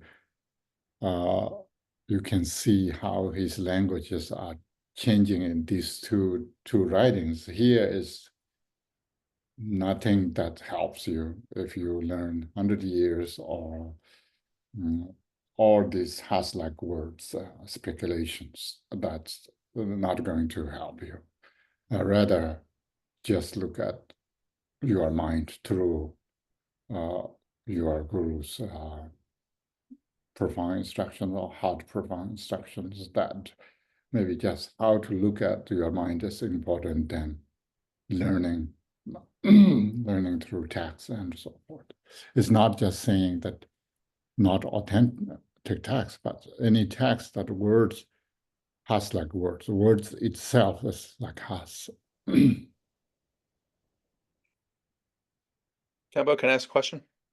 Yeah. This intuitively known. Yeah. Is that very specific in the Tibetan? Does it mean knowledge that comes from Vipassana, for example? Because it's not really intuitive. I think it's a more rangi rongla land in Tongshio. It means I think this one is rangi rongla land in Tongshio. It's through your experience. Right. Okay. So it's not even saying, because the sense of that in English is it's something you come to know yourself, not even something you were instructed in.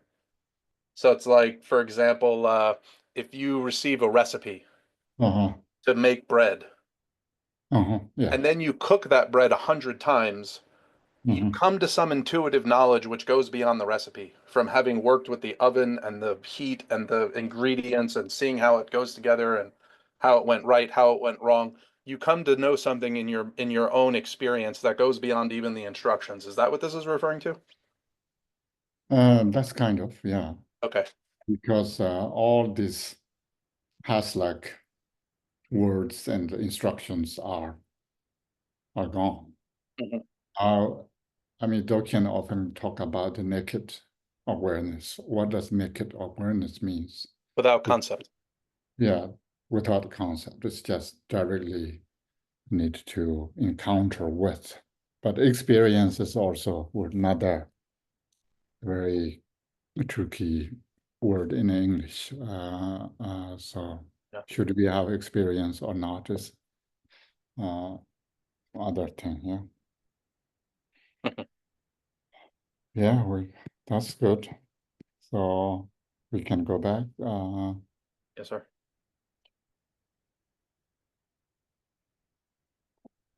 Oh, can I ask one more brief question? Yeah. I had this labeled as a special feature of Mipham system, but it's really not, right? Because even Tsongkhapa talks about emptiness that is a non-implicative negation and then actual reality, which is beyond concept. So this idea of two ultimate pramanas exists in many lineages, right? Yeah, but I think here we could describe not only these two categorize emptiness or beyond categorize emptiness, but these two pramanas on the of ultimate truth is the emptiness and Buddha nature. Knowing emptiness is one pramana, and knowing Buddha nature is another pramana. Buddha nature means Buddha nature qualities, because empty quality is totally empty, but Buddha nature quality means Buddha enlightened qualities. So these both are ultimate truths. So Mipham wanted to introduce the ultimate truth is not just only empty, but it also has enlightened qualities. So that's why in Chantakirti and Nagarjuna, they don't want to talk about Buddha nature. Their doctrine never mentioned Buddha nature. There are such qualities. Yeah. That's really interesting because when Douglas Duckworth Yeah. talks about this, he associates the second pramana with prasangika. The uncategorized is associated. I think I have a chart that comes from his book. Let me just bring this up. This might be helpful. Yeah, usually they do, but I'm saying here, not only that, Mipham wanted to these four systems. I see. This is from Douglas Duckworth's book. I can Okay. take it down if it's not interesting, but he's showing the way that Mipham lays out his system. This is one of the most brilliant charts I've ever seen. I tried to come up with this for quite some time and couldn't. Okay. Yeah, it's But kind of here he has the uncategorized correlated with prasangika. yeah. And I mean, that is in general what you are saying, Tsongkhapa and others who have. But I'm saying Mipham is not only stuck in these two categories are these two categories. Okay. So maybe this is a slight misunderstanding of Mipham then, because this is Boltrul. This is Botwatugu, the distinguishing the views and philosophies. So he's supposed to be explaining Mipham's system, I thought. Yeah. Yeah, but this is a little bit tricky, so it's Yeah, not it's very tricky. important to Bobadruku's commentary or his own kind of I see. So maybe we don't consider that. yeah. That's in the study folder for anyone who does want to take another look at it, but seems not relevant. Thank you, Kempa. Okay, we have 56. Bodam Deni Sumju Mishin Tudam Bella wrong. We did already. We're 57. Okay. Sharia Kuzo Madro Shinjai laws around region Jina Madro Chandana Tatu then by year maybe. We need to read together. I think 57 and 8. Yeah, maybe Deni Nyonde Yonda Chukundalan Tatu Shitan Shia year maybe. The relative that which is examined is not real. So too the probing mind and self-awareness, when we look, they're not there, like the moon in water. This is the ultimate indivisibility of the two truths. This is the one truth, nirvana, the limit of reality. It is the ultimate state of all phenomena. enlightened being wherein knowing and known are inseparable, pure wisdom experience without limit or center. John? Upon investigation, relative truth, the object being comprehended, is not established, and neither are the mind and self-awareness, which do the comprehending. They are like the moon and water. Ultimately, the two truths are inseparable.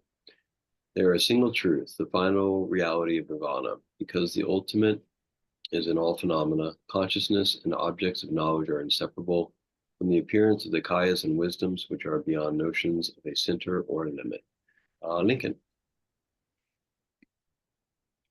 The conventional, that which is examined, is non-existent. So too the examining mind and self-awareness. Upon analysis, they turn out non-existent, like the moon and water. Ultimately, this is the one single indivisible truth, which is also nirvana and the true reality, because it is the ultimate reality of all things. Once the subjects and their objects dissolve into an inseparable single body, it gives rise to the enlightened wisdom that is beyond the middle and the extremes. Yeah, sometimes when we say this union of emptiness and appearances, or union of ultimate truth and relative truth, then seems we are treating equally. That's our kind of way of doing it, because that's how seems introducing most texts. But it really means, you can see here, the conventional truth is never exist. You can see the relative, that which is examined, is not real. Or upon investigation, relative truth, the object's being is not established, means you cannot find, which means you are not finding, means it's not there. Because why Mipham is want to talk very long, spend a long time to saying how pramana is important. Pramana means a match to the objects, how the ontology of the objects, how the objects exist. So here, the conventional truth doesn't exist, which means if you can, it's not exist, then you cannot treat as emptiness. Yeah. Or other way of saying, people often misunderstood that we need to cannot negate appearances. If we say no appearance, then we are become kind of nihilist view.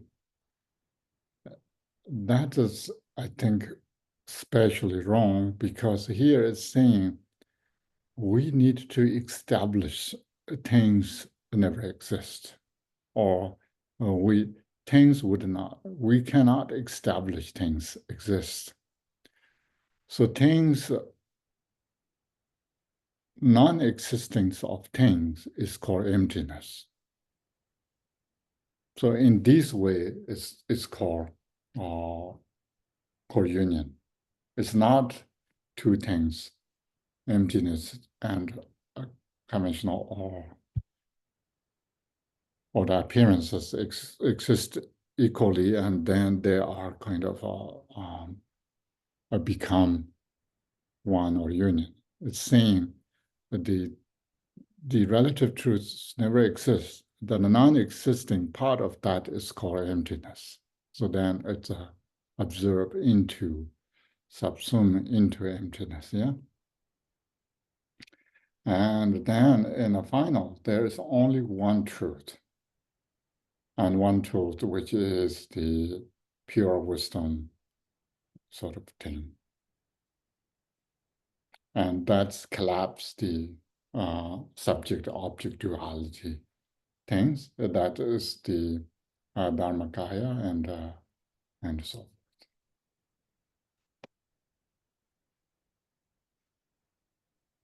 And maybe we can take a tea break. Of course, session's getting quite long. I'm sure everyone's wondering why these appearances are not that important, but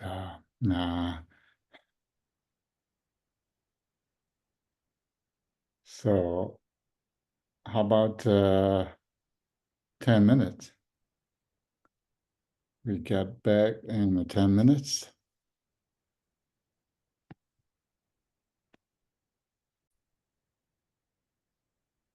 Discussion. So this, I promise, no matter what Buddhist philosophy, it would not be harder than these concepts, okay? So if you survive this discussion, we will be okay. And of course, I think we can look at, but Lee has another question. If someone His can read. question is, since there appear to be so many ambiguities in the explication of even direct yogic perception of ultimate reality, which Mipham and Longchenpa in their writings demonstrate, why then is there no definitive explanation of the nature of that realization? Yeah, I don't know. Probably, and sometimes we have teachings that is generalized all the time, and even how to peer the deities in a bardo and so forth. Everything is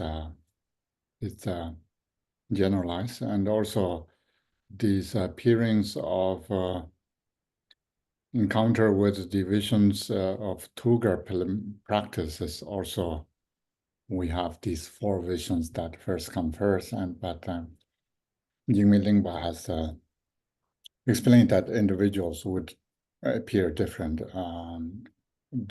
order. So I guess as long as we talk about individuals' experience, there is not really clear,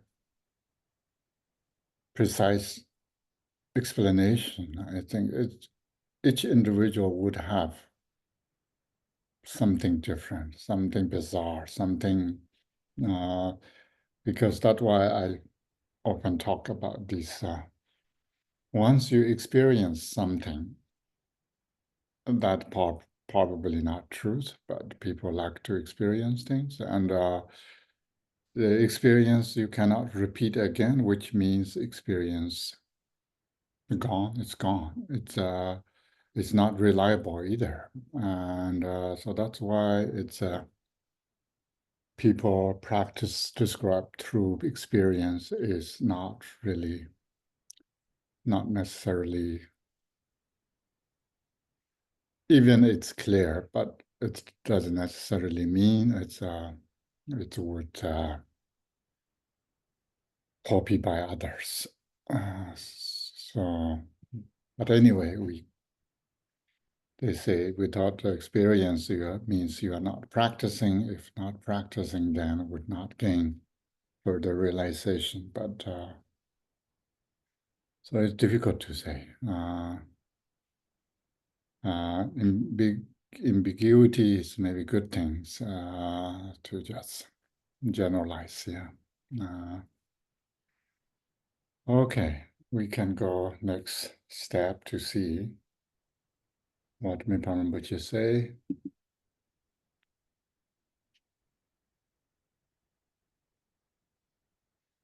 And now I think we are 59. Kadar sabji jashi we shirab mixante nisu. Dewa yek dan te yes lo du chenam. Khan we need to read together. Yik we lamzon tong shit and then and donga tik we so nyega tusu nyebala. Do you remember my shit? Once the excellent eye of discriminating wisdom has opened to the profound and vast like this, one sees the noble path traveled by the bliss-gone Buddhas and their heirs, those enlightened beings of mighty intelligence, This is the way of the sutra and mantra vehicles, so difficult to find. When we have the opportunity, let us not fail to gain the result. Ted. After opening wide the excellent eye of wisdom that is profound and vast, as explained above, one needs to see the excellent path taken by the highly intelligent ones, the descendants of the Sugata. So do not let your actions be fruitless by playing around when you could train systematically in the vehicles of the sutras and tantras, so difficult to find. Zoldi?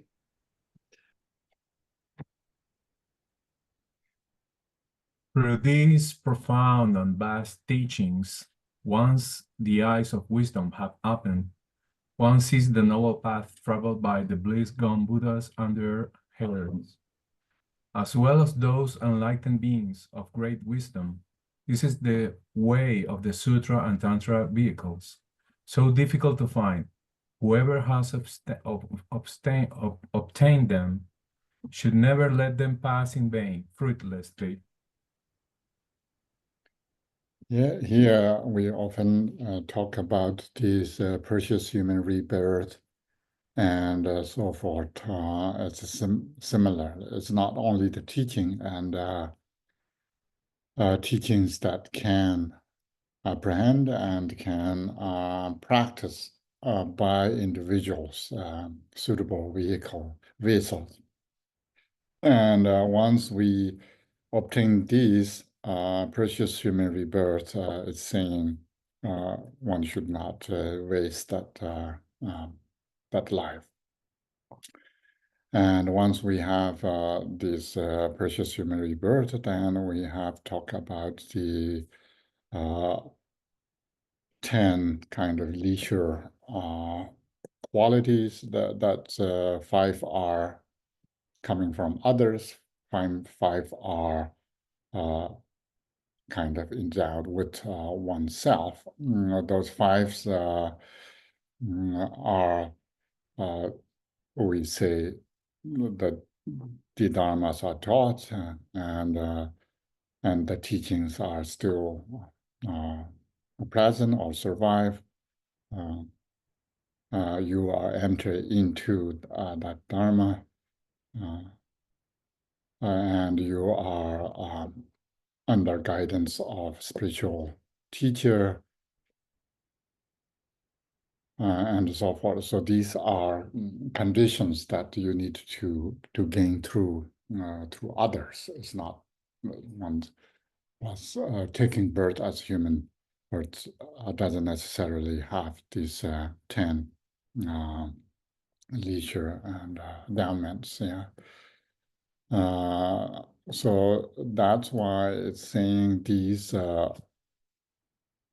first he talks about these has opened to the profound and the vast like this. So the eyes, excellent eyes of discriminating wisdom. So that's the gain through we saw through either inferences or the direct perception. And we need to rely on kind of correctly understanding of these teachings through these valid cognitions, and that is important. And obtaining these teachings and understanding through these excellent eyes is very important. Talking about here, yeah.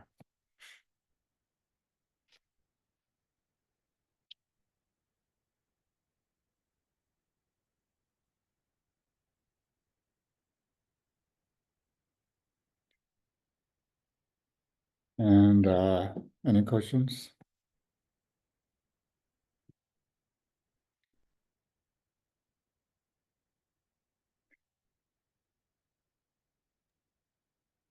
Yes, Ted? I'm wondering, Kenpala, if you could say something about the relationship between the modes or forms of knowledge specific to pramana and yogic modes or forms of knowledge, is there a direct continuity from one to the other? Because I've heard that in order to practice, for instance, tantric methods effectively, one needs to have the proper understanding of the view.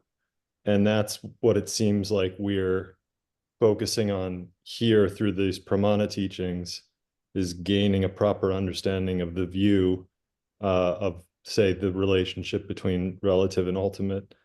But it seems like maybe there's an idea that this develops into some higher form of yogic intellection or knowledge.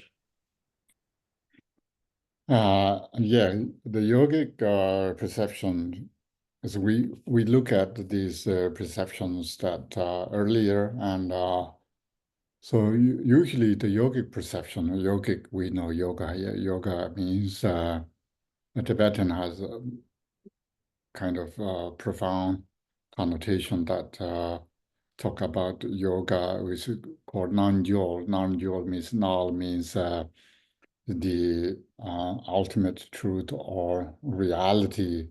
That dual means one reach to, or one apprehend, or one fully comprehend the actual meaning of phenomena. That's called yoga in a Tibetan. And that perception is usually always talk about direct perception.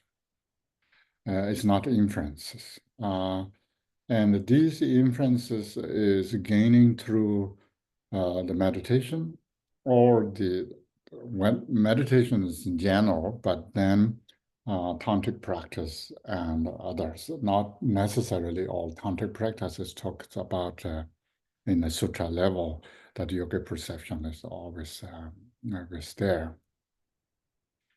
But whether it's directly gaining through the knowledge, when we talk about knowledge, then mainly there's three basic knowledges that we can gain, because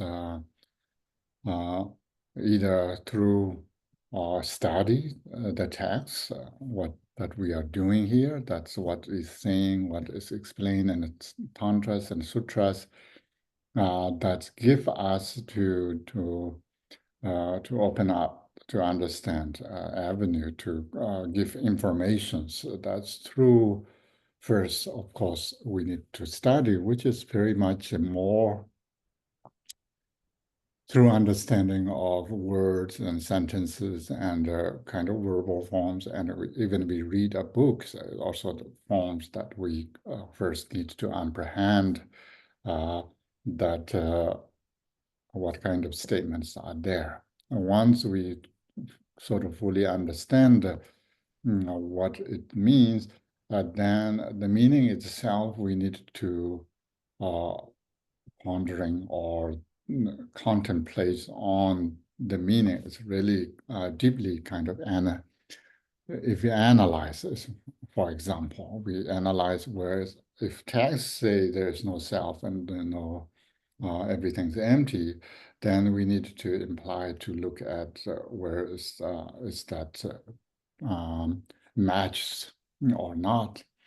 And that is the more contemplating, or the more pondering on it, thinking about the meaning. And then once we fully sort of gain confidence in, then we go to want to directly experience through that is called wisdom of meditate, sort of meditative wisdom. These three goes to deeper and deeper level. So yogic perception is gaining through the meditation, that is experience is rising from this meditation, or produce or product of the meditation.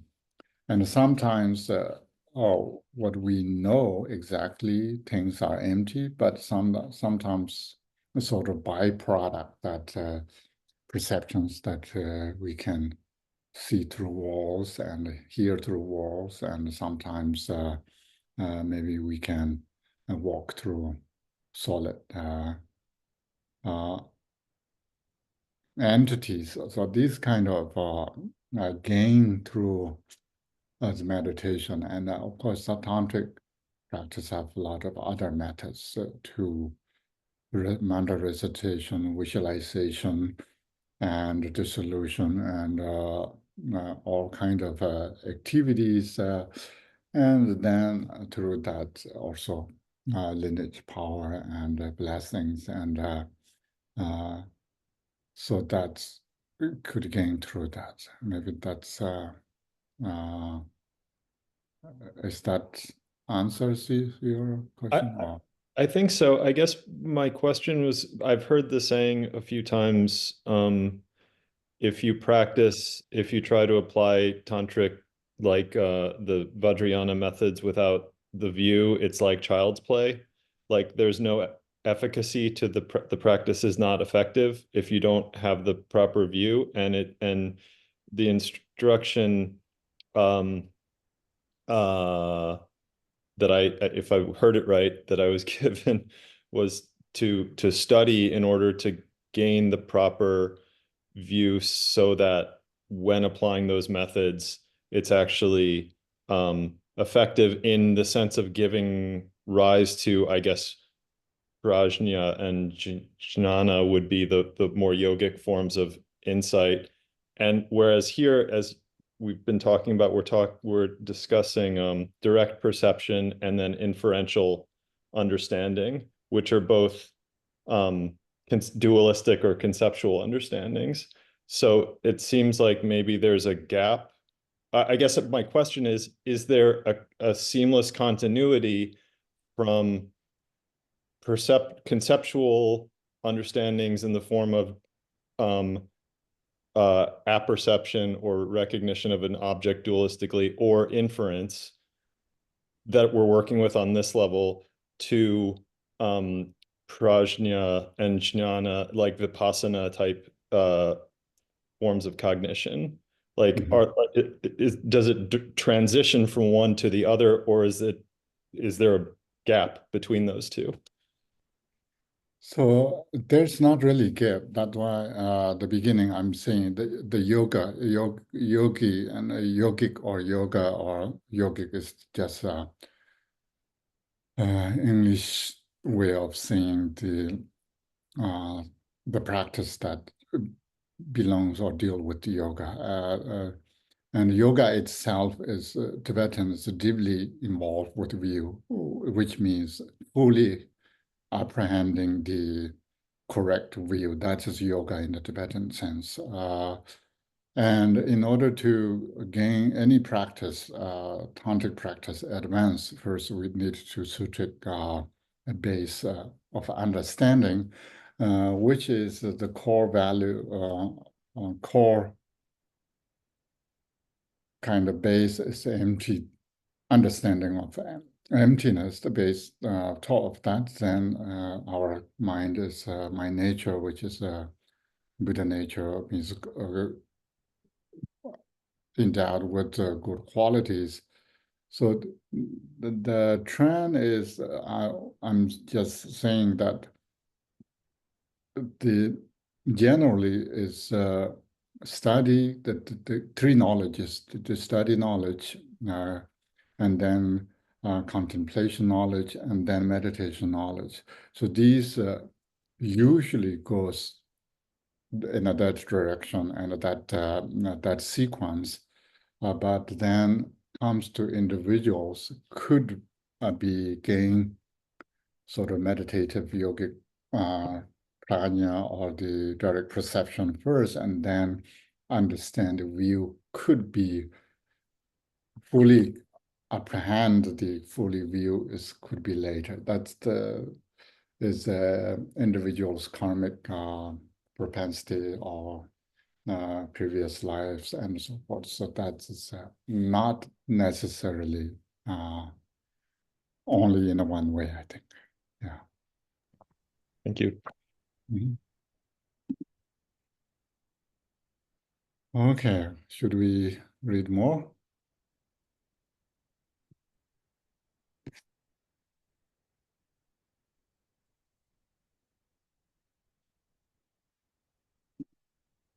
Okay.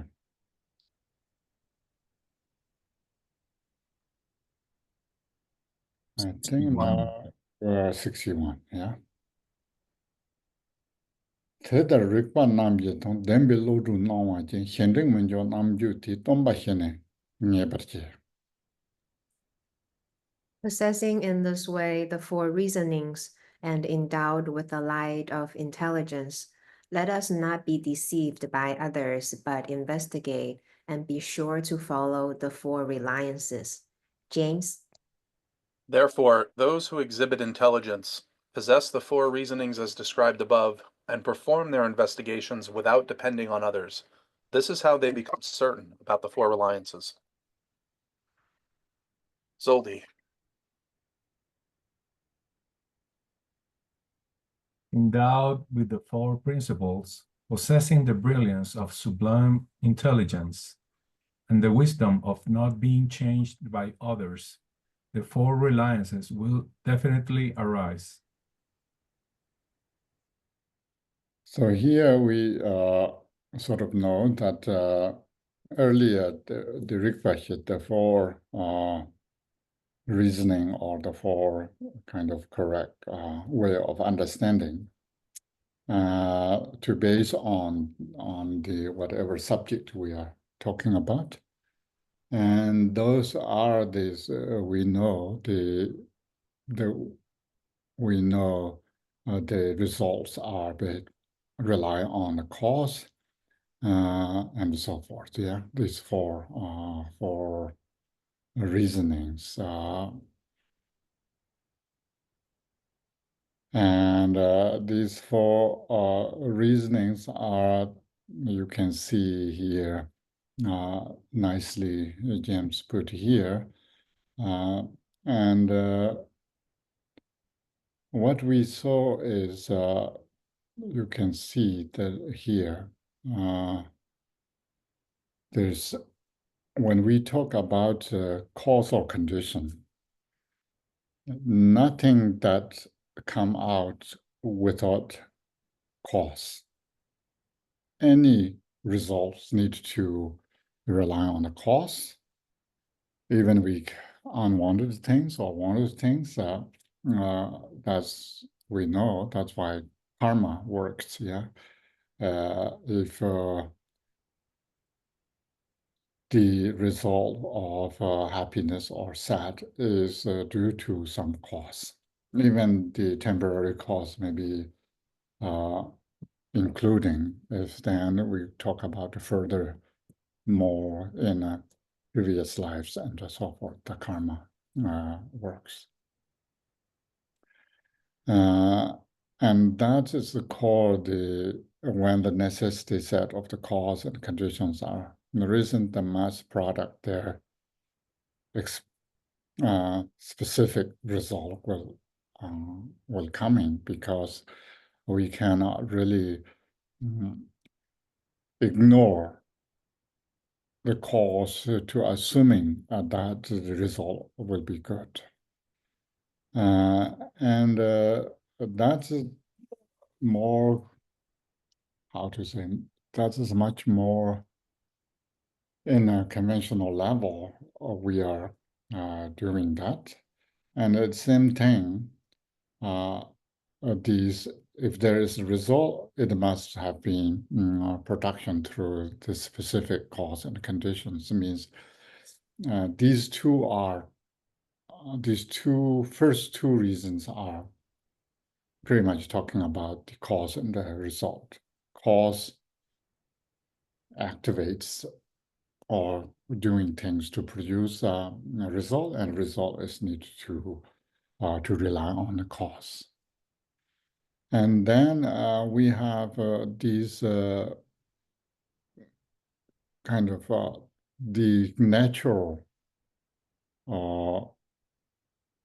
logic or natural reality, which means fire has heat, water has kind of moist, and then all dharmas are empty.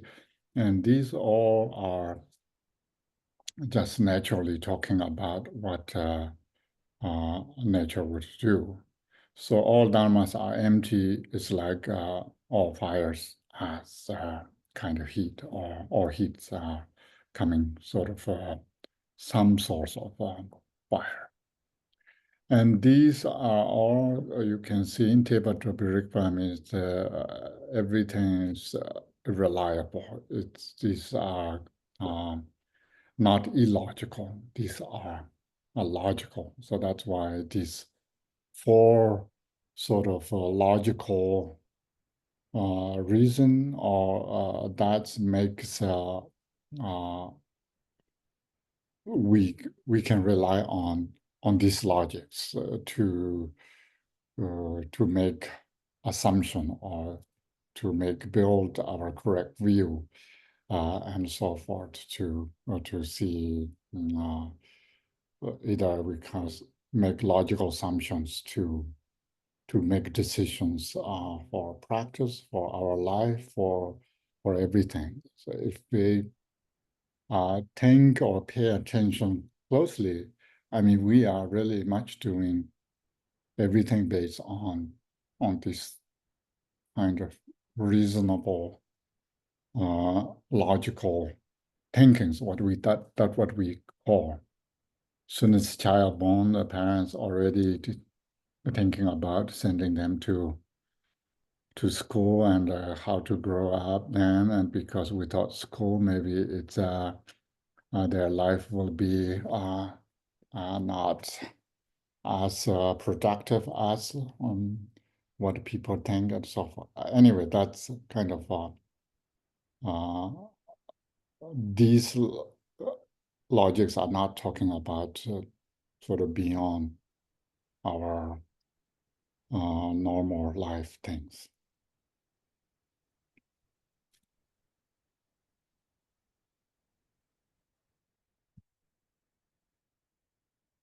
And then these four sort of be sure or follow the four reliance. And reliance means now what should we rely on? Should we rely on the words or we rely on the meaning and so forth? So that's will come.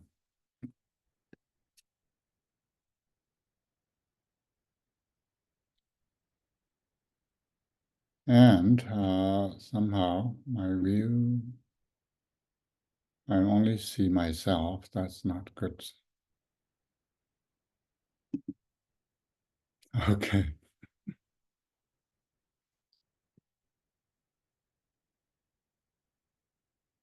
Tendilo to midena, me would then by him structure 6 year dollar, Tomba Heligo, no you. If we do not have this understanding, then like a blind man leaning on his staff, we can rely on fame, mere words, or what is easy to understand, and go against the logic of the four reliances. Lincoln? Or maybe Paula or Sandra? Without a mind like this, it is like the blind leading the blind, relying on consensus, literal words, or what is easy to understand, goes against the understanding of the four reliances. Sandra? Without such intelligence, one is like a blind following another blind person, just relies on fame, mere words, and what is easy to understand, and goes against the logic of the four reliances. Mm-hmm. So we say that's look like talking about the words. We are relying on words too much. Then what these other verse Mipham Rinpoche's the aspiration prayer says those has like words, yeah, words that as word itself may not give a meaning. We need to rely on a word, not words, but meanings.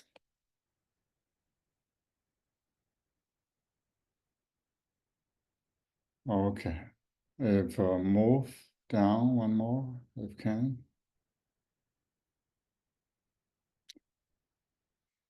So what there is that's just one, and then the not relying on the words but relying on the meanings. Tina kansa thala ne metong chula tong shade.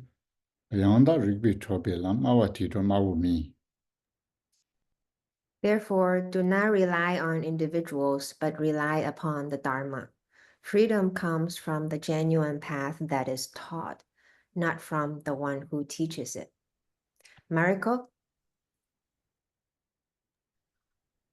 Therefore, one should not rely on individuals, one should rely on the Dharma. One will be liberated by what is said about the path established through authentic reasoning, not by those who say it.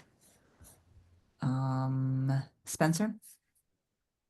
Therefore, do not rely on individuals, but rely on the genuine Dharma. It is through the path that can be established by reasoning that liberation occurs, not through the person who teaches it. Yeah, the first one we see that we cannot rely on too much on the words, and we need to think about the meaning.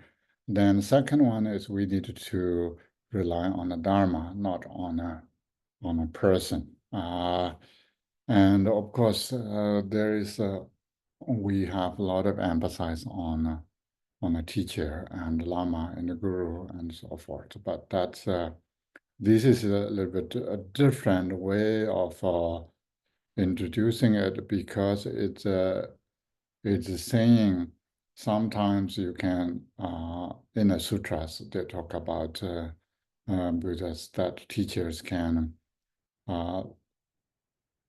kind of benevolent beings to form as teachers to guide people in the wrong direction. So that's why you totally rely on this person, not the teaching, and then it's there is dangerous. Yeah, so that's why one should not rely on the person, but should rely on the Dharma. 강시 리그버 메바나 마워트 지식 다 장롱 대신 이진 두르왕키 셴파소스트로바신. When the teachings are well presented, it does not matter what the speaker is like. Even the bliss-gone Buddhas themselves appear as butchers and such like to train disciples. Damien? If what an individual says is correct, then it is suitable, no matter what the person is like. Even the Sukatas have emanated in forms such as butchers in order to tame sentient beings. Ted?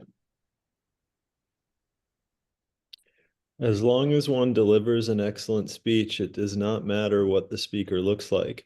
For example, the Buddha, in order to teach someone, manifested as a butcher and the like. Yeah, that's easy. And then maybe next one. 카드 특징 통솔인 가르바테 남마와 보 다른 상양 메펜데 뒤지트르 상지신.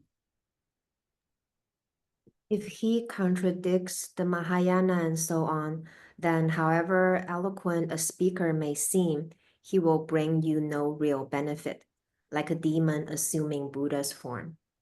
Masha? However, if what the person teaches contradicts the meaning of the Mahayana, there will be no benefit, no matter how good the person looks, like the form of a Buddha emanated by a demon. And then Edward? Oh, Ted. Oh, maybe, I don't know, John or someone. I feel like I just want maybe John. Sure. If the teachings contradict the doctrines of the Mahayana, however virtuous the speaker may seem, there will be no benefit, like a demon in the guise of the Buddha. These are easy if we are still managing to next one.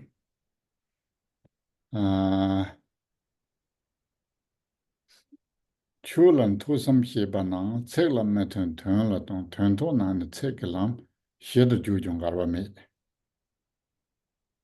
Whenever you study or contemplate the Dharma, rely not on words but on their meaning. If the point is understood, it matters little how eloquently or not the words were spoken. Sandra. When intelligent ones hear and contemplate the Dharma, they should rely on the meaning and not the words. If the meaning is understood, there is no contradiction, no matter how it is expressed in words.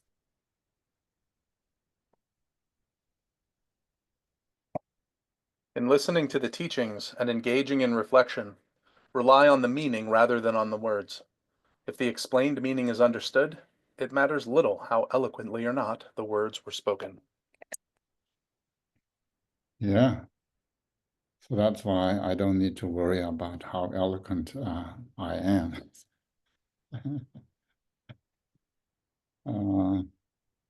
So one more, turn to le de turn ju dajar tong ji ter ko na chir shi tsig dru ba na flurlen long ni jinch. So maybe read together was 67 and 8. Tsig la chir ni tsig dru na nam to ma zi far ten pe. Tong li chir chir yer chir vi shiba rang ni ngar vi ju. Yeah. Once you have understood what the speaker intended to communicate, if you then continue to think about each word and expression, it is as if your elephant is found, yet still you search. If you misinterpret the words, they will only increase, and you will never stop till you run out of thoughts, all the while straying further and further from the point. Like a child at play, you will only end up exhausted. Zodi?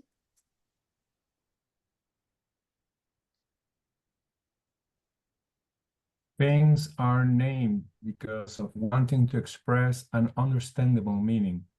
Once the meaning has been understood, if the speaker keeps trying to formulate it in words, it is like continuing to search for tracks after an elephant has been found. If one elaborates further because of attachment to words, concepts proliferate endlessly. Wandering further and further from the meaning, immature beings just make themselves tired.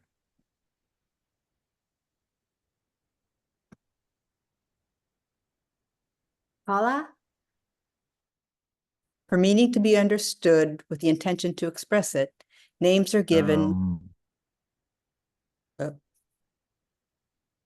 Names are given, and if one has already understood the meaning, yet engages in words and their conceptual elaborations, it is as if one has found the elephant but is still looking for its footprints.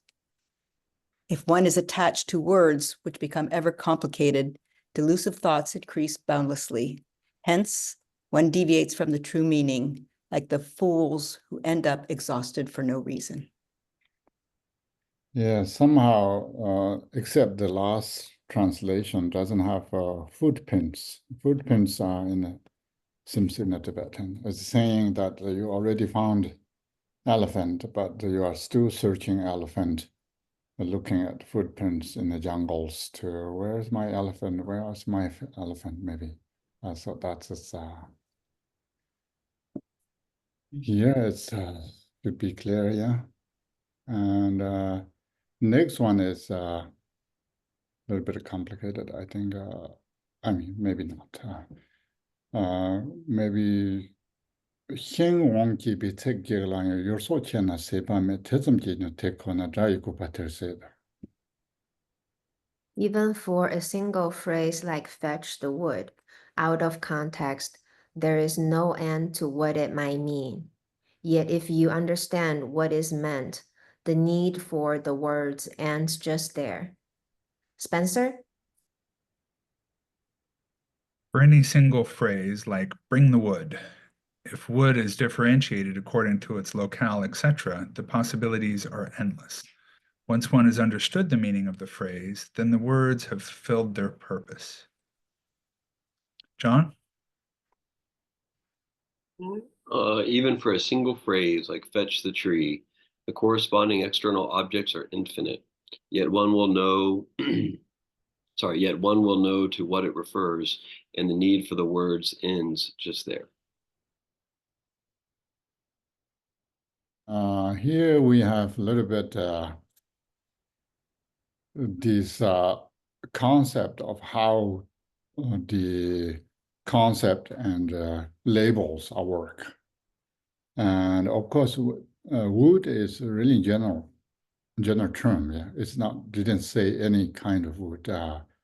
Didn't say sandalwood or Jupiter or juniper or anything. And also, I didn't say any source where is this coming from. I didn't say whether it's dry or wet and didn't say how large, how small. It's just really general term, wood. So when there is two people and one person ask, or bring me the wood. So that itself can communicate at that place and that purpose what people both would understand what they're talking about. So that's why the concept and label is just so general that not really, anything's not specific, but still the word has this power to direct to the whatever meaning that would be. And saying, and one thing here is that the label and the actual objects have no relationship at all. It's just how we make sense to connect and how we communicate effectively. That even without saying that specific that word, but would, but it's just saying would itself enough to do that task or to accomplish that that purpose. Is that anything different? So it's showing that anything what we say is not necessarily related to, there's no actual connection of it. So it's just if we are clinging too much on the words, then it's just it's getting worse. Yeah, that's other writing he's talking about. And then next one is Zumun Dawa Tembine Hibin Zumun Yilata. Take them Lashin Limbota, Shiesam Nang Shiduka. When a finger points to the moon, the ignorant look at the finger itself. Fools who are attached to language alone may think they understand, but it will not be easy. James? When a man points to the moon with his finger, a childish person looks at the finger instead. Foolish ones who adhere to the words have difficulty understanding, even though they think they understand. Paula. When a finger points to the bright moon, the foolish children stare at the finger. For fools who are attached to words only, it is difficult to understand even what they wish to understand. Yeah, I think earlier we are talking about whether we use awaken or enlighten for Buddha that's kind of if we clinging on the words such like that. And one more, I think, verse is this is the second one, yeah. No, this is the third one. So maybe we stop here. And these are the reliance. Yeah, we went through two reliance.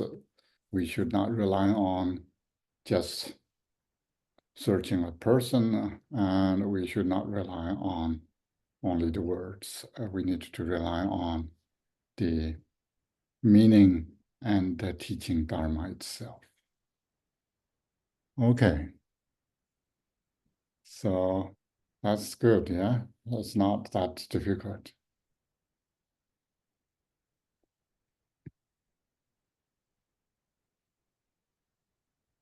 And next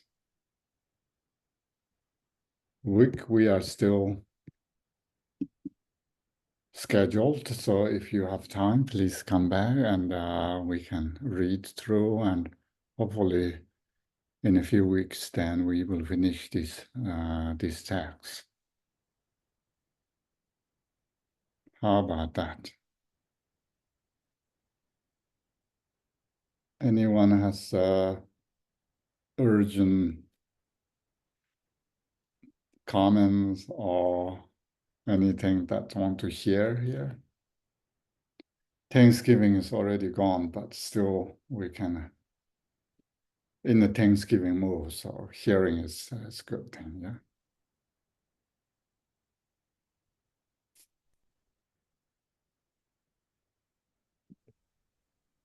So I was thinking about language, how you were saying how the words have no meaning, how like in language, everything is like, it's all arbitrary. So like when I was studying linguistics, we used to try to find some sort of commonality amongst languages.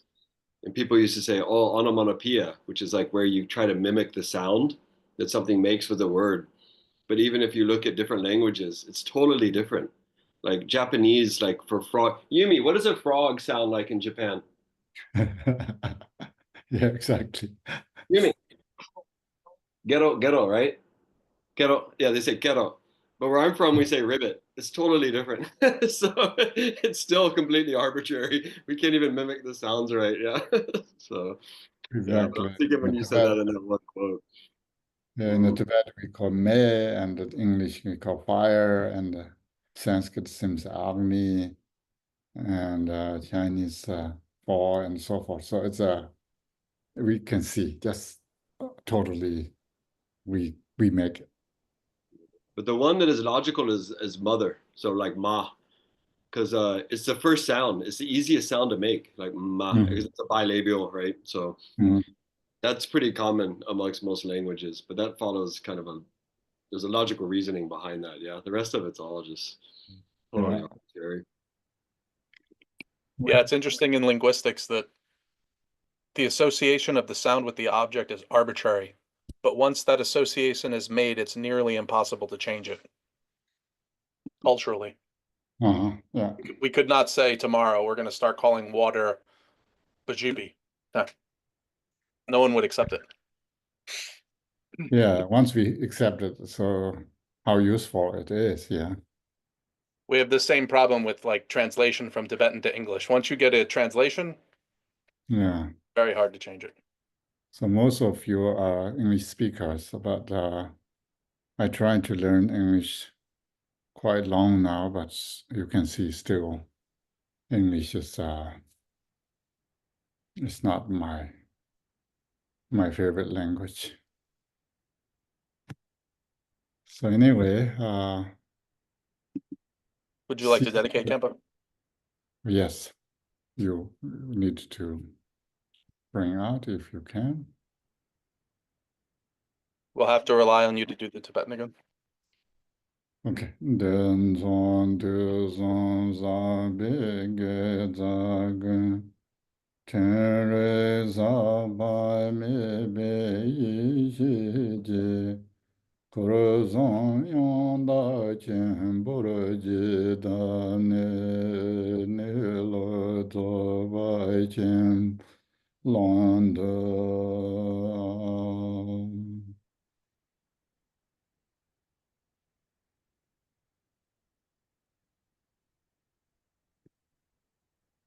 Where's Arumze? All sources of virtue amassed throughout the three times, as represented by this practice, are, with the immaculate wisdom of pure presence and awareness, sealed within the great and total purity of the three spheres, and in the expanse of the great perfection, the natural state. Ah.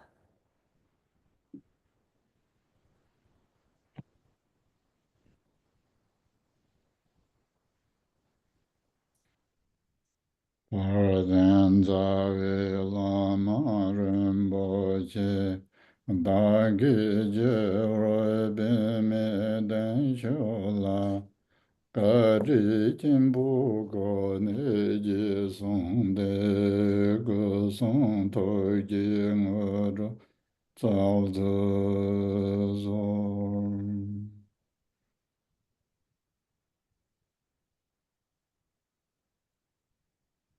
Kamala? Paradala me nam baratarvala, keje zamyon lo da me che jin, yenze le baran tong we mo kuje la me shin la, sim lan ju bai shou. Jewa gunda yanda lama tang, dharme juje bala long jujin, sadang lam ji yoden rabzo de torjin jange, kamban yurdo shon. Glorious Root Lama, precious one, dwell on the lotus seat in the depth of my heart. Look upon me with the grace of your great compassion, and grant me the attainments of body, speech, and mind. Towards the lifestyle and activity of the Lama, may not even a moment's wrong view ever occur, and may I see their every action as a teaching for me. Through such devotion, may the Guru's blessing fill my mind. In all my lives, may I never be separated from the perfect Guru, and so enjoy the splendor of Dharma. Perfecting the virtues of the paths and bhumis, may I speedily attain the state of Vajradhara. Zunande ye tam chi se bai ni, tom ne nye be dra na pam chi de, jir ga nan chi ba long chu ba ye zi bin zo lin ro wa, chur wei shou. By this merit, may all attain omniscience. May it defeat the enemy, wrongdoing. From the stormy waves of birth, old age, sickness, and death, from the ocean of samsara, may I free all beings. See you next week. Thank you so much for spending with us. Thank you very much, Kimpola. Everyone, have a good night. Goodbye. Bye.